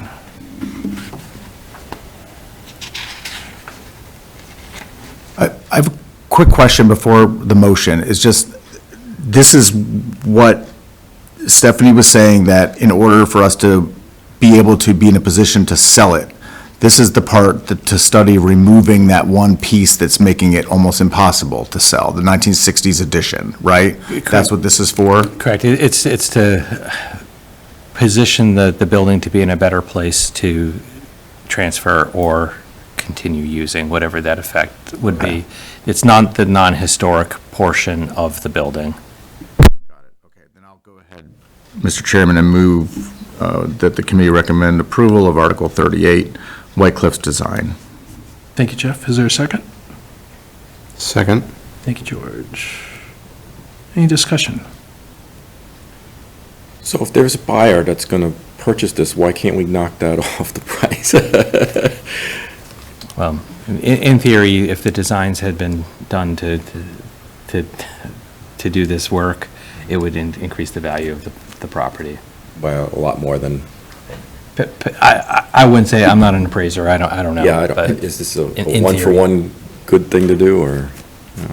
And actually doing this design work would let you know what the actual demolition or costs would be, to know what value to attribute to a potential buyer. I know, the point is that we're going to spend this money, or we're going to get this money back if we sell the property, we're going to get, I don't know. Anything with White Cliffs makes me a little nervous. We'll see what happens down on number 43 here. Any other discussion? Oh, yeah, go ahead, Mitch. Mitch Cohen, I will, in this case, I'm speaking on behalf of the Select Board based on discussions that we've had at our meetings. I look at this money as something that makes White Cliffs more marketable. Okay. It will be easier to get rid of. Okay. If you want to phrase it that way, or repurpose, or whatever the case may be, by having this design started and done. I will say that we have an RFP open right now on White Cliffs. We'll get the answers back from that. We'll get proposals, I think, are due the 15th of this month. So by town meeting, we may have a little bit more information. I don't know what to predict about that. And it is, we don't know exactly what that'll turn into, but the biggest case is these additions need to come down. There are actually 3 additions that are non-historic, 2 of which have basically fallen over at this point. The other hasn't, but really needs to come down to preserve the historic aspect of the building. So this is just the design work, so an architect can determine exactly how they would come down and what would replace them. So the walls that would go in to fill in the holes, or the stairway, or the entranceway. Okay, so this is a design, this is not the actual demolition. Correct, this is just design work. The demolition, if the So town does- were to fund that, would come in some future year. So we got more money coming in. My hope is this increases the likelihood of someone taking it over and doing the rest of it. And that was the recommendation of the White Cliffs Committee at the time, or? I don't remember the timing. I know they certainly recognized that these additions needed to come down. Okay. But I don't know if they played a role in this recommendation, because their role ended about almost 2 years ago. Okay, all right. I'll defer to that recommendation then. Okay. Thank you, Mitch. It's like when you got to remodel a kitchen to sell the house because it just won't sell, and you do the new kitchen, it sells in 2 days. It's like we have to do something to, Yeah, I guess. I don't know. That's the way I was looking at it. Okay, Whatever. I know. Sounds good. Any other discussion? Let's take our vote. Bob? Aye. George? Aye. Jeff? Aye. Terry? Aye. Tim? Aye. And Scott is an aye. 39 is the White Cliffs Debt Service. 9 of 10? Do I have that right, Jason? I believe Or it's 8 of 10. 8 of 10. What we call this, we 8 gotta to 10? pay, Oh, gotta pay our Gotta bills. say it anyway, so. Mr. Chairman, I move that the committee recommend approval of Article 39, White Cliffs Debt Service, because we have to pay our bills. Yep. Second. Thank you. Thank you, Jeff. Thank you, Terry. Any discussion? We'll take the vote. Bob? Aye. George? Aye. Jeff? Aye. Terry? Aye. Tim? Aye. And Scott's an aye. Number 40 is the administrative fund for the Community Preservation Committee. Mr. Chairman, I recommend that the committee recommend approval of payment of the administrative fund for the Community Preservation Fund. Thank you, Terry. Is there a second? Second. Thank you, Jeff. Any discussion? We'll take our vote. Bob? Aye. George? Aye. Jeff? Aye. Terry? Aye. Tim? Aye. And Scott is an aye. That finishes up our Community Preservation Fund. Next small one is 41 for the Historic District Commission in support of the 250th Revolution Anniversary. Is there a motion? So moved. Thank you, Terry. Is there a second? Second. Any discussion? We'll do the vote. Bob? Aye. George? Aye. Jeff? Aye. Terry? Aye. Tim? Aye. And Scott's an aye. Number 43, lease or sale of town-owned building, otherwise known as White Cliffs. Hallelujah. Is there a motion? Mr. Chairman, if there's no objection on the committee, I would move that the committee recommend approval of Articles 43 through 47, as they're all interrelated. We were given a presentation on the tax increment financing as an incentive to help us, encourage investment, and I think everyone is encouraging the town to sell these two properties, so I would recommend that we approve in one vote. We recommend approval of all these articles. Is there any objection? I would Hold on that? I object to that because I haven't even seen the written warrant article of either one of any of these. My Well- understanding is that, and correct me if I'm wrong, but my understanding is it's giving broad powers to the board, to the select board, to execute any of these things without any further town meeting action, without any further financial planning, appropriations, just kind of, yeah, guys, go ahead, if you think it's a good idea, go ahead. And I'm not, if that's what it says, I'm not comfortable with that. Just to get some additional information, Jason, you have the current language on, let's go ahead and. Yeah, so. Let's go one by one then. Should I just move the first article then? I'll move the first article that we recommend approval, or I move that we recommend approval of Article 43, lease or sale of town-owned building, White Cliffs. Thank you, Jeff. Is there a second? Second. Thank you, Bob. Okay, yeah, Jason, if you have that. Oh, yeah, I mean, the warrant article, it is specific to the White Cliffs, but this is the article language to see if the town will vote to authorize the select board to lease or sell the town-owned property known as White Cliffs located at 167 Main Street on such terms and conditions as the select board deems in the best interest of the town, and further to authorize the select board to enter into agreements and execute any documents necessary to effectuate the purposes of this article or take any other action relative thereto. So that it's a broad-based authorization, but to the end that there be more specifics, I'm not sure how that would, if we were going to do it, otherwise we'd have to go back to town meeting and. That is typical though, isn't it, with real Specifics. property transactions? I think when a property is determined to be surplus, that's typical that if you don't know the value of it per se on the market, that it would move forward in that manner. That's how the town disposed of the old fire station recently, and that's basically the answer. I see Mitch is at the podium. Let me recognize Mitch to provide Thanks, some more. Mitch Cohen, again, speaking on behalf of the select board, because we've discussed this extensively. Jason's absolutely right, this is exactly the language, probably word for word, if not very, very close to that for how we disposed of the old fire station. Ideally, yeah, it would be nice if we had a specific project and say, this is exactly what we will do. We don't have one as of now. I mentioned earlier that we have an RFP that will be opened. The proposal's received in a couple of weeks. By town meeting, we may have some idea for what this might look like, more than just something.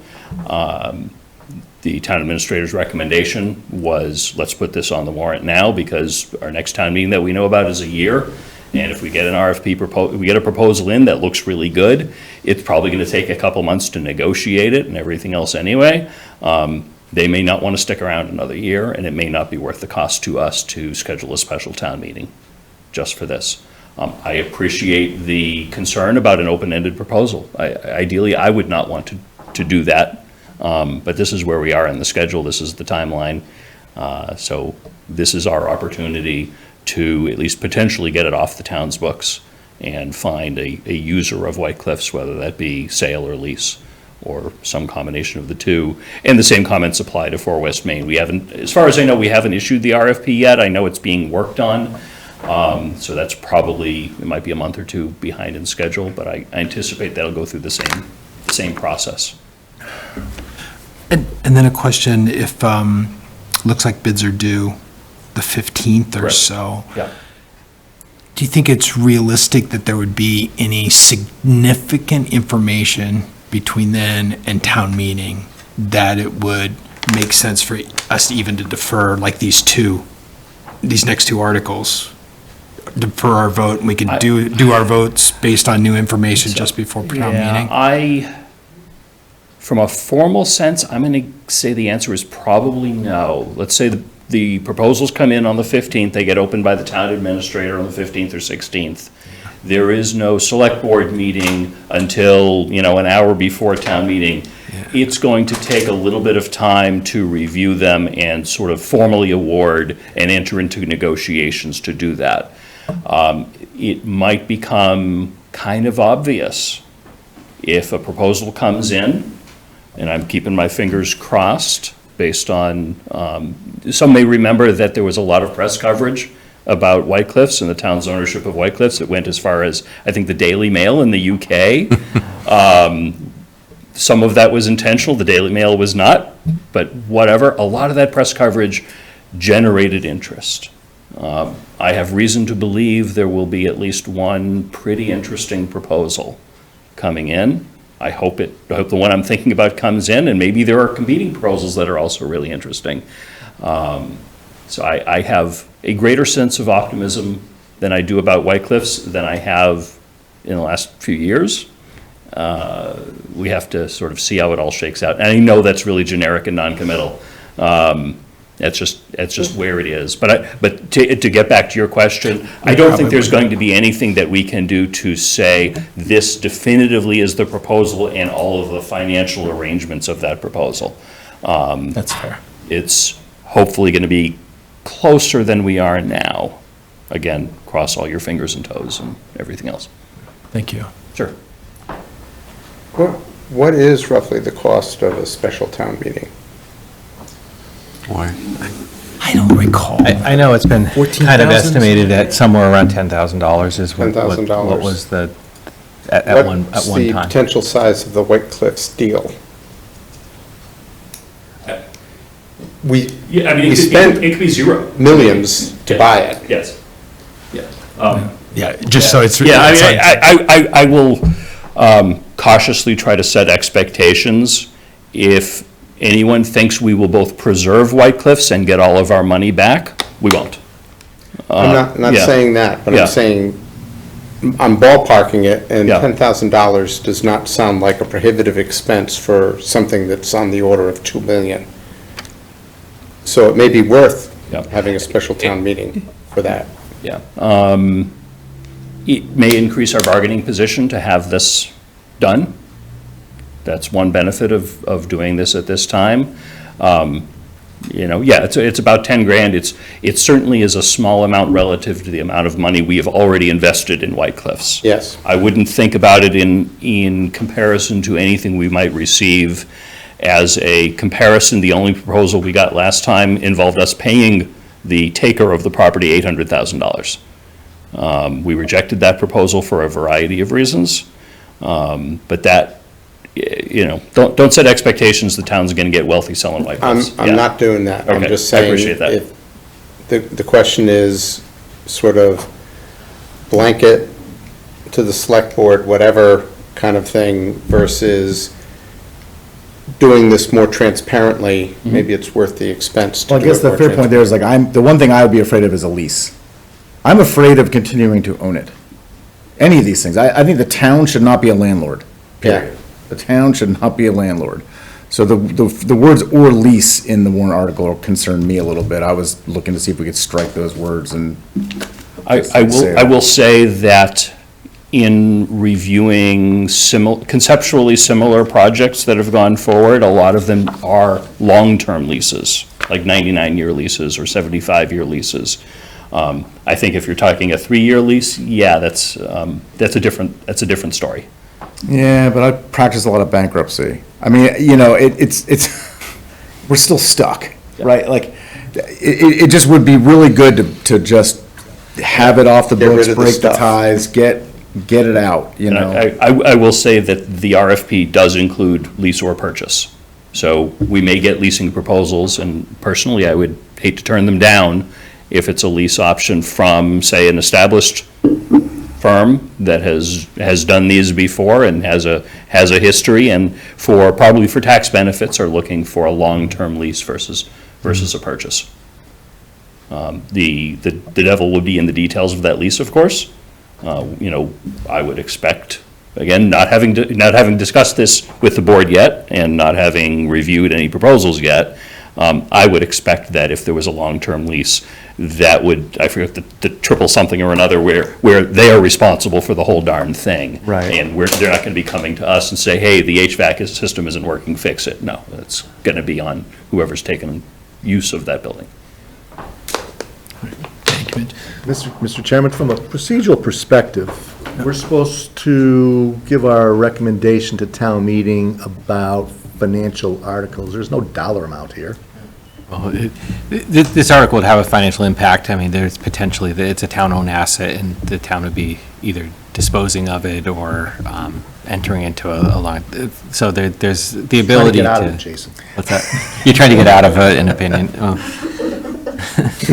You want your HVAC, you gotta throw us a bone. I'm gonna vote no at town meeting anyways, but I am not comfortable that a real property decision is, or even a TIF, that we recommend something that we don't know anything about. I mean, I don't know how you do that, as an appropriations board, right? If town meeting wants to give them all that, the right to do whatever they want, that's obviously in good faith and in the best interest and all the good legal jargon. But I'm not sure what are we telling the town people to do that? Oh, yeah, that's okay, you should do that? I mean, I don't know how you do that. Susan, did you have? That's a personal opinion. Could I speak? Oh, yeah, absolutely. Just, come to the microphone so it gets on the recording. Susan Sartori, 465 Green Street. This bothers me a lot as a person that lives here in town. I mean, there's no structure to this, there's no process to it, there's no information, and you've got a board that's going to be in flux with an election that's going to decide to do a negotiation. And you're going to go to town meeting and ask people to just give carte blanche when we already told them we got to tighten our belts and we're worried about this and we're worried about that. Again, this is kind of a political situation that we're getting ourselves into. I really don't want to see us sell anything until we understand it better. I mean, what is the process that the Board of Selectmen is going to follow? Or is there going to be an open, a public meeting so that residents can hear about what the deal is? We don't know. None of that is being told to us. If they're going to do this and they want approval for it, they better have a better plan to be able to explain to the town voters, is my suggestion. Interesting. Any other discussion? I see there's competing thoughts, and to be honest, I'm torn in my own head because the nature of real estate transactions and the fact that a willing buyer might only be a willing buyer if the deal can be done. And if it can't be done, it's not expedient, then they're out. And also the fact that I have very little regard for the body that is town meeting, because it's barely even represents the town's people. It's a emotional rabble-roused group of 1% of our population. So I don't really think they're not much of a gatekeeper. I think the Whitney Street property is proof of that. That was absolutely silly. So I don't think much of them as a gatekeeper either. But I wish that the town administration had some kind of say on it. I wish there was some kind of check and balance with career town, government, and not just the elected town government. I wish there was a way it could be structured a little differently. I don't know that a special town meeting, that would do nothing to make me more comfortable, because like I said, that bunch, whatever. I don't, that's not a gatekeeper. So, but I would love to see a warrant article crafted that would give the town administrator, has to have consent and agreement of the town administrator. That would make me feel a whole lot better. Yeah, go ahead, Mitch. Mitch, you're probably going to say it better than I was. Yeah, our town charter gives authority over building matters to the town administrator. The deal would have to be approved by the select board, but ultimately the town administrator has a charter-defined role in the reuse of town buildings. I don't know what that Does means. that include the sale? It doesn't include the financial terms of the sale. I mean, the town administrator will be the one who negotiates that and would bring something to the select board. The select board doesn't get involved in the day-to-day nuance of negotiations. That would be done, the town administrator with town council would deal with the financial negotiations. The select board would be involved in, big picture aspects to that and final approval. So the select board couldn't enter into a contract, say, with to with sell a a buyer town, to sell a town building without the town administrator's involvement? I mean, ultimately, that's a question for town council, but I don't think so. But the town administrator is not an independent body. That's not part of the legislative process. I mean, as I said, there is charter, She works- language. You that guys we- review her. She's going to do what you guys say. Come Yes. on. I mean, we could probably direct her to do something that is opposing her recommendation.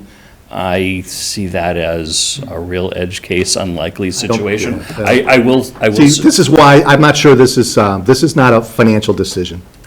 I don't believe that the Appropriations Committee should necessarily weigh in on this, because there's no financial question before us.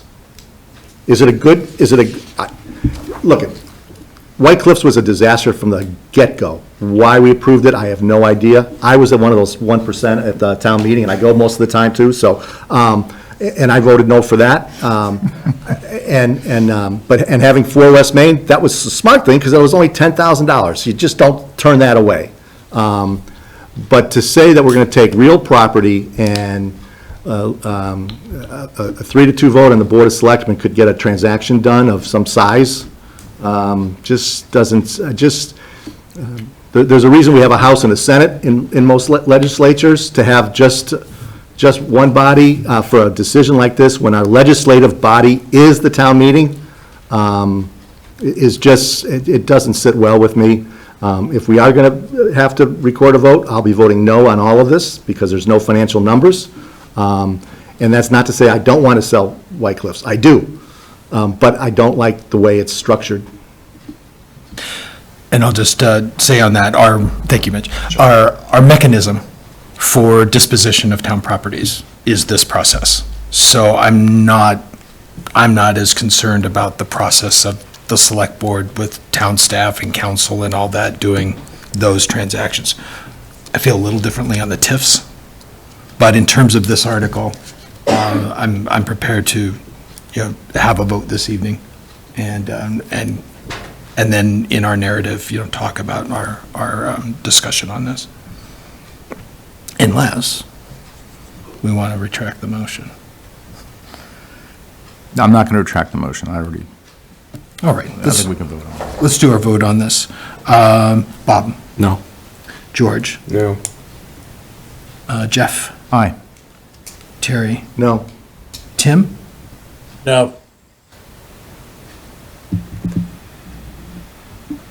And I am an aye. I believe that's a 2-4. Correct. Thank you.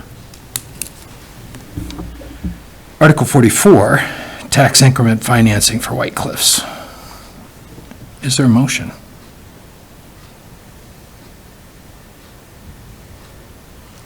Mr. Chairman, I move that the committee recommend approval of Article 44, tax increment financing for White Cliffs. Thank you, Jeff. Is there a second?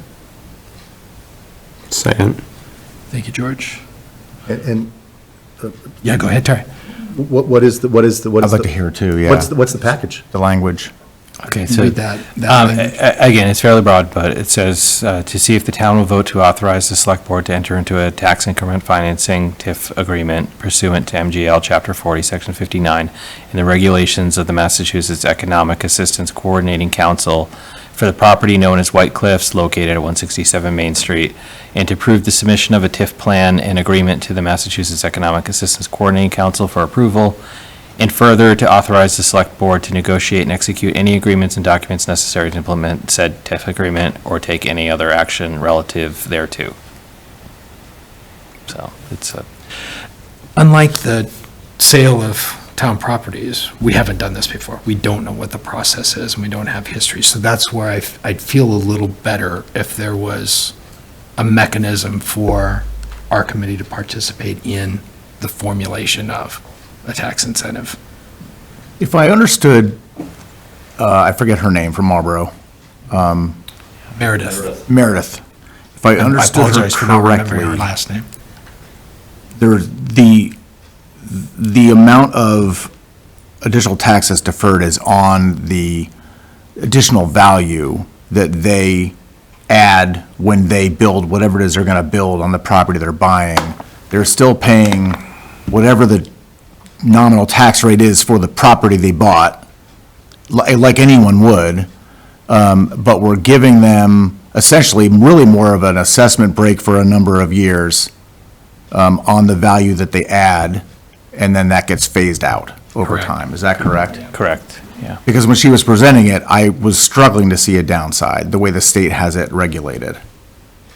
So I don't have a distrust of that process naturally, because it looked like I didn't really see much of a downside. But welcome discussion. Go ahead, Terry. So, number of questions come up as to the length of the tax deferral, how much of a tax deferral, what is the actual use of the property? There's a whole bunch of questions that impact us financially once we get rid of the property. What's the tax value of an old building that is not used? I mean, the land's worth something, but we don't know anything about the entire financial picture of it. And we're just going to say, yeah, go ahead, you guys go negotiate something. With no check and balance. I'm not comfortable with it. I mean, I think TIFs are great. I have no problem with a TIF. As I recall, I think we did TIFs on some of the stuff on over by the old Mass Electric building and things like that. We've done them before. It was 25 years ago. I have no problem with doing a TIF. They make great sense. The process. The process. Or the terms. What are the terms? What's the process to get there? You know, it just, it's, while town meeting might have all sorts of pluses and minuses to it, it's our legislative body. And that's why there's a House and a Senate, and there's discussion, and, well, I don't know, I just, Yeah. I can't give carte blanche, I just can't. And I would compare this to one we'll talk about for 9 Goddard, where at least we have some additional information and there's, some idea of But even in the that, value. we know the sort of the value, but, But still, You still- don't know the terms. Yeah. and then even, I mean, they haven't asked for a specific number yet. We don't even know. Are we willing to enter into good faith discussions? Absolutely. But that's about it.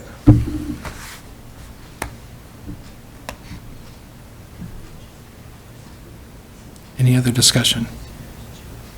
No, again, I worry about the other side of that coin, which is just that if we're not in a position where we're able to offer it, then we could be turning business investors away from our town. Because Marlboro will welcome them. Because they don't have to worry about town meeting, they can just do it.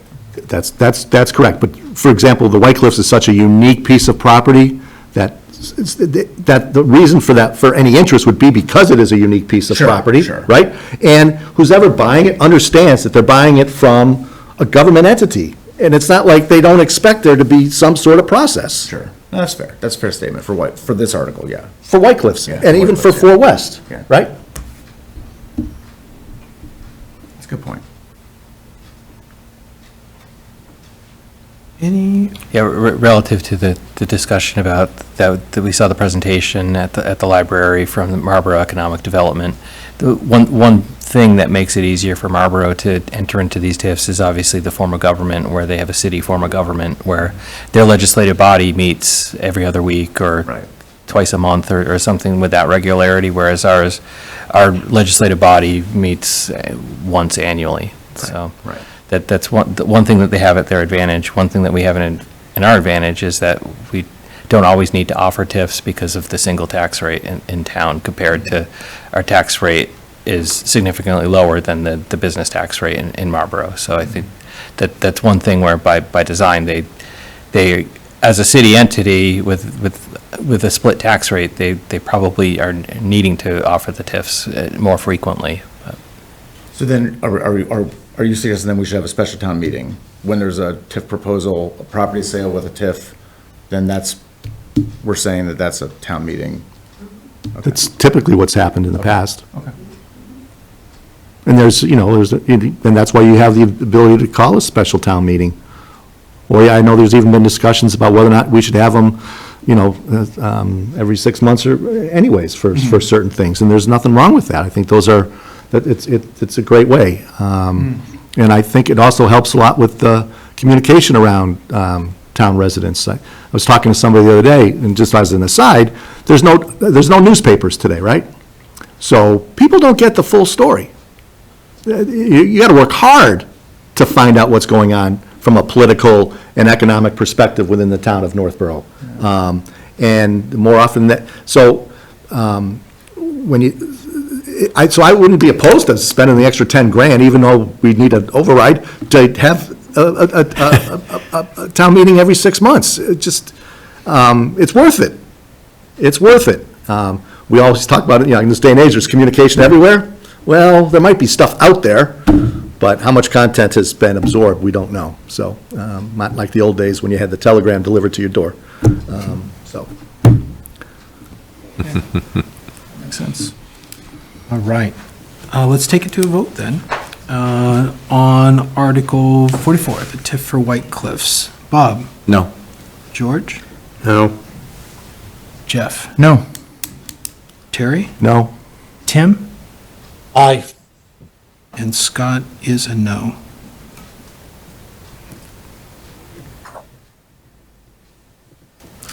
Article 45, sale or lease of 4 West Main. Is there a motion? Mr. Chair, move that the committee make a recommendation on whether to approve Article 45, lease or sale of town-owned building for West Main Street. Thank you, Jeff. Is there a second? Second.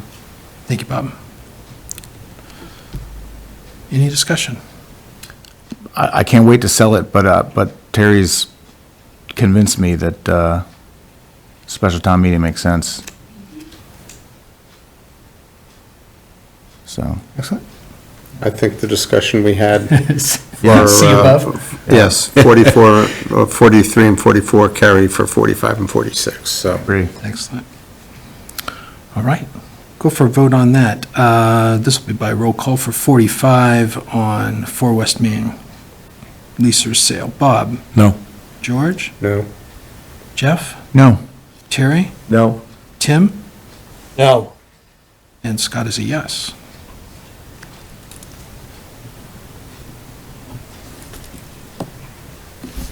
Article 46, TIF for 4 West Main. Is there a motion? Mr. Chair, I move that the committee make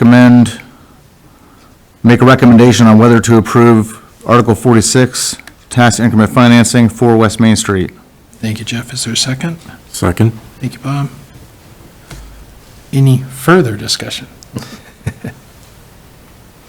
Anything that makes 4 West Main different? All right, we'll take our vote. Bob? No. George? No. Jeff? No. Terry? No. Tim? No. And Scott is a no. And finally, 47, TIF for 9 Goddard Road. Is it now not confidential? Mitch, do you have more information on Project Evolve and 9 Goddard? Gee whiz, it's a coincidence that there happens to be an address on there when we talked about a Project Evolve project conceptually a couple of weeks ago. Is it a typo? Maybe. It's not, we have to put the address on a TIF item, so you can't. They're aware of this? Yeah. I would ask that confidentiality and even if you have a good sense in your head as to what this firm might be, don't say it out loud because they've asked us not to at this point. I would ask that you think about this TIF item a little bit differently than the prior two. This is a known project. It's a known business in town. At town meeting, we will be able to share exactly who it is and some additional details about the project. And I'm hoping that they will be there to answer questions about the project as well. But discussions wouldn't have progressed to be talking actual terms because they're still looking to get their corporate. Correct. This is funding. important because this is a tool for them to use to go up the ladder to their corporate overlords and say, please give us the many millions of dollars that we want to spend in Northborough on building out this facility. Have they requested a specific amount? They have not. No. No, they at this point want to say, yes, the town is willing to talk. That's all they need at this point. That's what, and we've said that in our. But I think it will be helpful if town meeting says yes on this one. I think it will be harmful if town meeting says no. And I think that's why it should not be on the warrant. Because I think you're getting ahead of yourself. You have a letter from the Appropriations Committee saying that we're fully supportive of it. We're happy to enter into good faith negotiations regarding any incentives that you're looking for. If you go to town meeting and you have nothing to say in terms of how much it's going to cost, you can't go into a lot of details because it's still somewhat confidential or whatever, people are going to say no, and then you've just shot yourself in the foot. We already have some information on the cost of this project and what the long-term tax benefit will be to the town. We have not negotiated the TIF yet. You're absolutely correct. And we will not be able to negotiate the TIF prior to town meeting. I would, again, I have no objection to your decisions on the prior TIF agreements. I've never brought a TIF agreement forward without it. Until now. Being so open-ended. That's just, where it is. This one, I think, is important for the town's economic development future to get this done. Yeah, this is another one where I feel, I was saying on the previous ones, I don't know. This one, I know enough about the firm and the benefit to the town that my reservations of not having gone through the process before and turning, I still want to look for Appropriations Committee to have a part to play in the But it doesn't discussions. based on the warrant article. And so, So there's no point in us even signing off on that letter. I think it is important to show our support, Well, we did. and I think it will be important to further show our support through the town meeting vote so that the firm can get their funding for their project. Can the warrant article simply say that we'll be open to good faith discussions to grant a TIF to be approved at a special town meeting, the terms to be approved at a future town meeting? Because that way it still shows that we're willing to do it. It shows that the town meeting body's willing to do it, but it doesn't actually give anyone the authority to enter into it by this, on any specific terms. It just says like, we're committed to negotiating a TIF with you and the final terms to be approved at a special town meeting. Is there anything wrong with doing that? It's still, because right now, all we're trying to do is I show almost like, have hey, to we're let on you board. Answer that again, Mitch. Yeah, thanks. So the select board is the negotiating body for TIFs. Town meeting has to grant authority to the select board to enter into a TIF agreement. The details of that TIF are not approved by town meeting. Usually, the most common situation that I've been in, not in Northborough but elsewhere, is that a TIF is 90% negotiated by the time it gets to town meeting, and you can say, this is what we're on track for. Obviously, we're not there with this one. We're too early, but this is, I think, appropriate for this particular project, for it to be open-ended. Obviously, I don't know whether I'll be on the select board when this gets a little bit further, but if I am, yeah, I mean, and I think the select board would need to have your involvement, and just as you have. I mean, we didn't do that economic development meeting on our own. We said, this is really important, and appropriations and financial planning had to be there. So I hope you recognize that sets the precedent for your involvement in the process. Thank you. Susan Keys. Susan, you have a comment?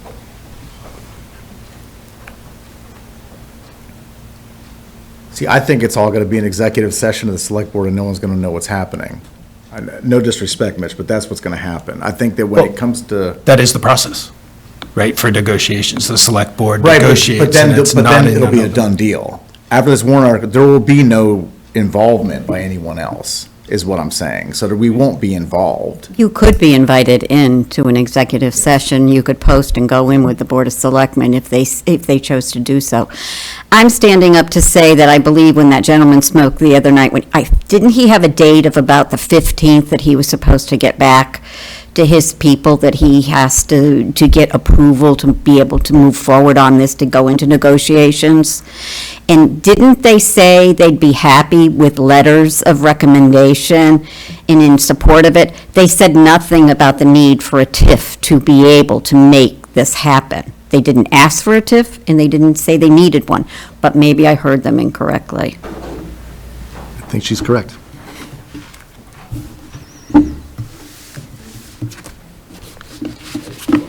No, I mean, there Yeah, wasn't explicitly asked for at the time. Yeah, so that's totally correct. I Go ahead. will anyway. I've been at meetings just solely as the chair of the select board that involved the town administrator and planning director and some other folks, and the folks that you met from Marlboro.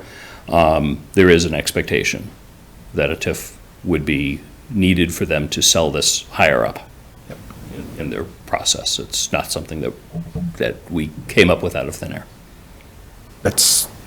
They are the reason we've started talking about TIFs again, if I kind of think of it that way. I think you could take you could take a real educated guess that meeting was scheduled as a result of a meeting that took place at a particular location involving some of the people that were in that room that we brought over to the library. So it's important to the company. Thank you. Other discussion?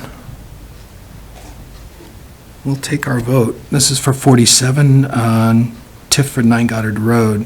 Bob? Mr. Oh, Chairman? I'm sorry. I'm sorry, Terry. Go ahead. You had an idea before of like we didn't have enough information to vote on something. Maybe this is one where we don't have enough information to vote on something, and that waiting until town meeting might be more appropriate. We haven't moved this one yet. No, there's no motion yet. Okay. I'm not opposed to doing a TIF. I want that perfectly clear. I am not opposed to doing a TIF. I just don't like the process. This is an item where we would be receiving additional information, maybe, before town meeting. Not about the TIF, it didn't sound like. But in terms of feedback from the parent corporation, perhaps? I mean, we could I certainly expect that at town meeting, we will disclose who the company is. I hope to have representatives at the meeting. At the meeting, yeah. So in their preparation for town meeting, they will have, if nothing else, we would have the early look at their presentation. Correct.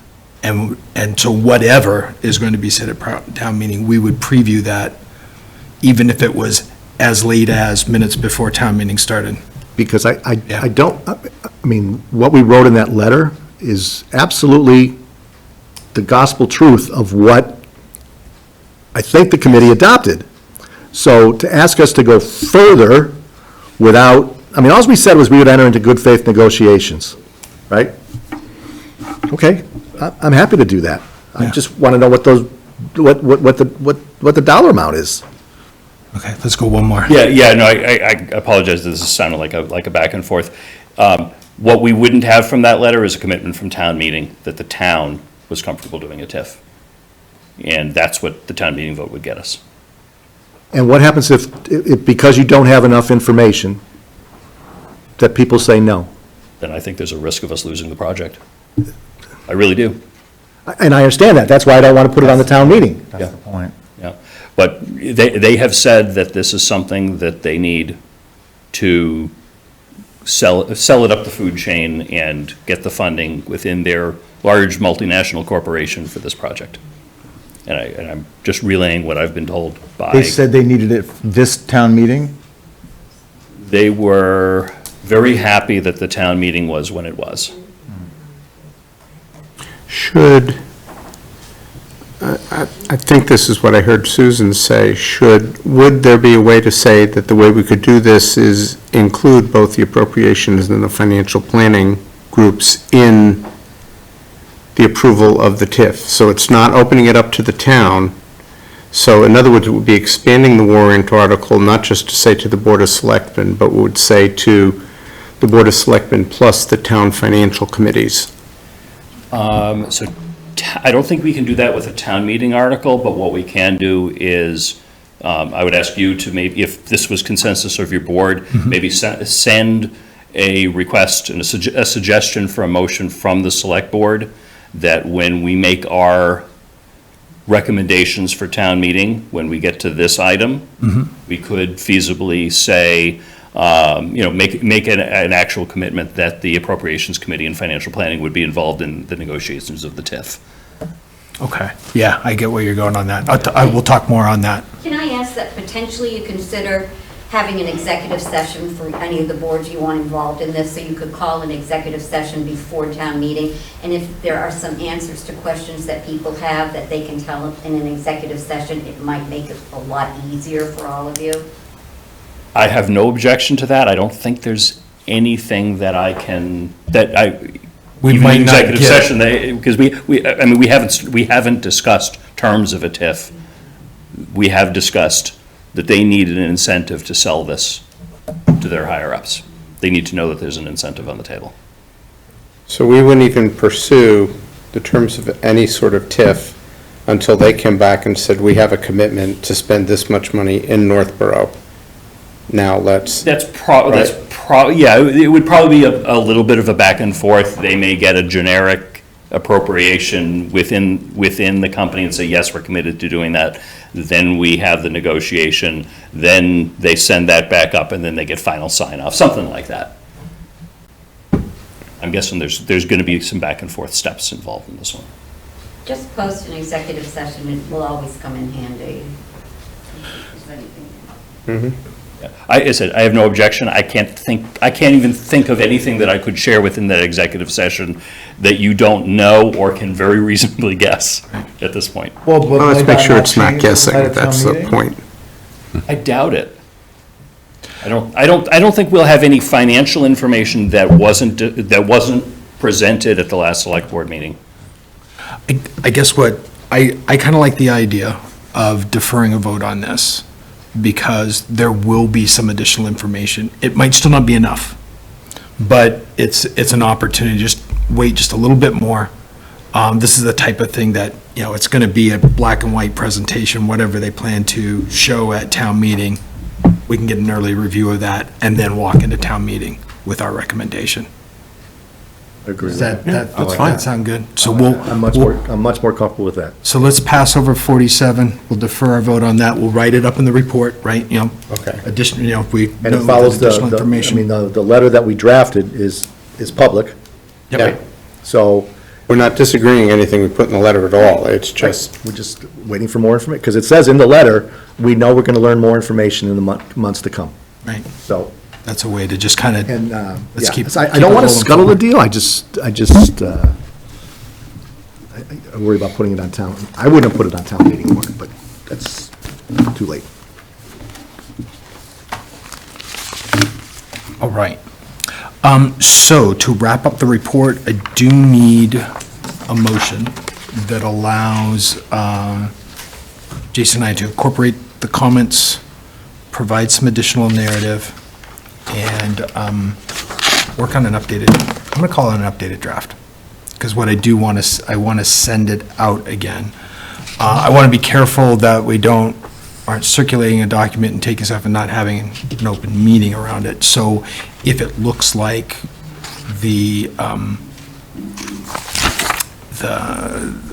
that we need to have a discussion about the narrative. I think with, like, if I look at the changes that Terry provided earlier, those incorporate easily and don't need a lot, but then But all the commentary that you're going to put in is. the way I want to incorporate some of our earlier feelings on the town budget, I think that'll need seeing. But if we don't deliberate, and we're just simply saying, yes, that's what we said. Yeah, No, it's we whether, didn't say it that way. yeah, it's whether it's like, oh, no, I want to incorporate this sentence, and then, it all goes out to everyone. Got it, So okay, then we're okay, yeah. asynchronously deliberating Got it. through email, right? That's what we want to avoid. yeah. Yeah, when it's compiling it all together, and then we issue the update, and then that's. So you that's will it. review it for, no, that's not what was said, essentially. Yeah. Otherwise, we're just gonna look for typos so- and say, Let me see how well we can do this. And then we'll see how that goes. So there might be a need. Well, actually, let's take this bit then.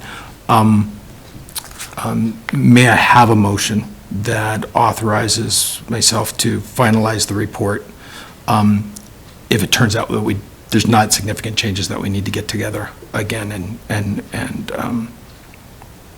and work through that in open meeting. so moved. Second. Thank you, Jeff. Thank you, Terry. I'll do a quick vote on that. Bob? Aye. George? aye. Jeff? Aye. Terry? Aye. Tim? Aye. Scott's and I. Thank you very much on that. Okay. So if we do nothing else, we would have our next meeting just before town meeting on the 28th. What I will do is look at what times might be available prior to that and I'll send out some tentative dates or a tentative date and just ask whether you can, it's open or not. Let's tentatively put another meeting on the calendar. And then if it turns out that I did the best writing of my life and we don't need it, then we don't need it. Well, the Yeah, so printer, the- it's the 8th is the drop dead, right? Yeah, so we're kind of backed into, if we're going to include this in the I'm town meeting sorry, book, yeah. it'll be No, next so- week, No, yeah. you're right. But that's We're okay, looking so at this that's weekend. Tuesday, so We it's don't have pretty time. much gotta be We don't have Monday. or- time. Okay, no, I gotta wrap it. Right, so- Sorry about that. Yeah, So tomorrow's Friday, so you pretty much got the weekend. yeah, and- that's it. and- Yeah. Okay, yeah, thank you, Jason. Just do a great job, Scott. Yeah. We'll go on that. It's as easy as that. I think to the point was that we came up with a draft to encapsulate the comments that had been discussed through the committee. I know there's some suggested edits to it and strengthening language and adding more language around certain things. I don't think those comments are going to be any different from what's been discussed as a whole, and unless anybody's uncomfortable with any of those opinions or commentary being put into writing and included in the report, I think we can come up with a draft that is compliant with what everybody's understanding of what the report is going to say. And we can send it around, and I guess we can look for individual objections to it becoming the final report. Yeah, as long as we don't send it around to everybody, if we just sent comments back to you, is that acceptable? We want to do it through Jason. Yeah, if you do it through me, then we're individually, and we're not deliberating back and forth with other members. It'll be Okay, fine. that works. I'm good. Yep. Okay, good stuff. Then we'll proceed in that bit. Any other business? I said, I hope not. No, adjourning. Move to adjourn. Second. So Terry with the motion, is there a second? Well, Jeff, no. I moved, he seconded, we're good. Oh, I missed it. I missed the voices, I was looking the other way. Jeff with the motion, Terry with the second. Let's take our roll call vote. Aye. George? Aye. Jeff? Terry? Tim? Aye. And I'm an aye. Thank you very much, all, appreciate it, at 9:34. Thanks again, Jason. Good job.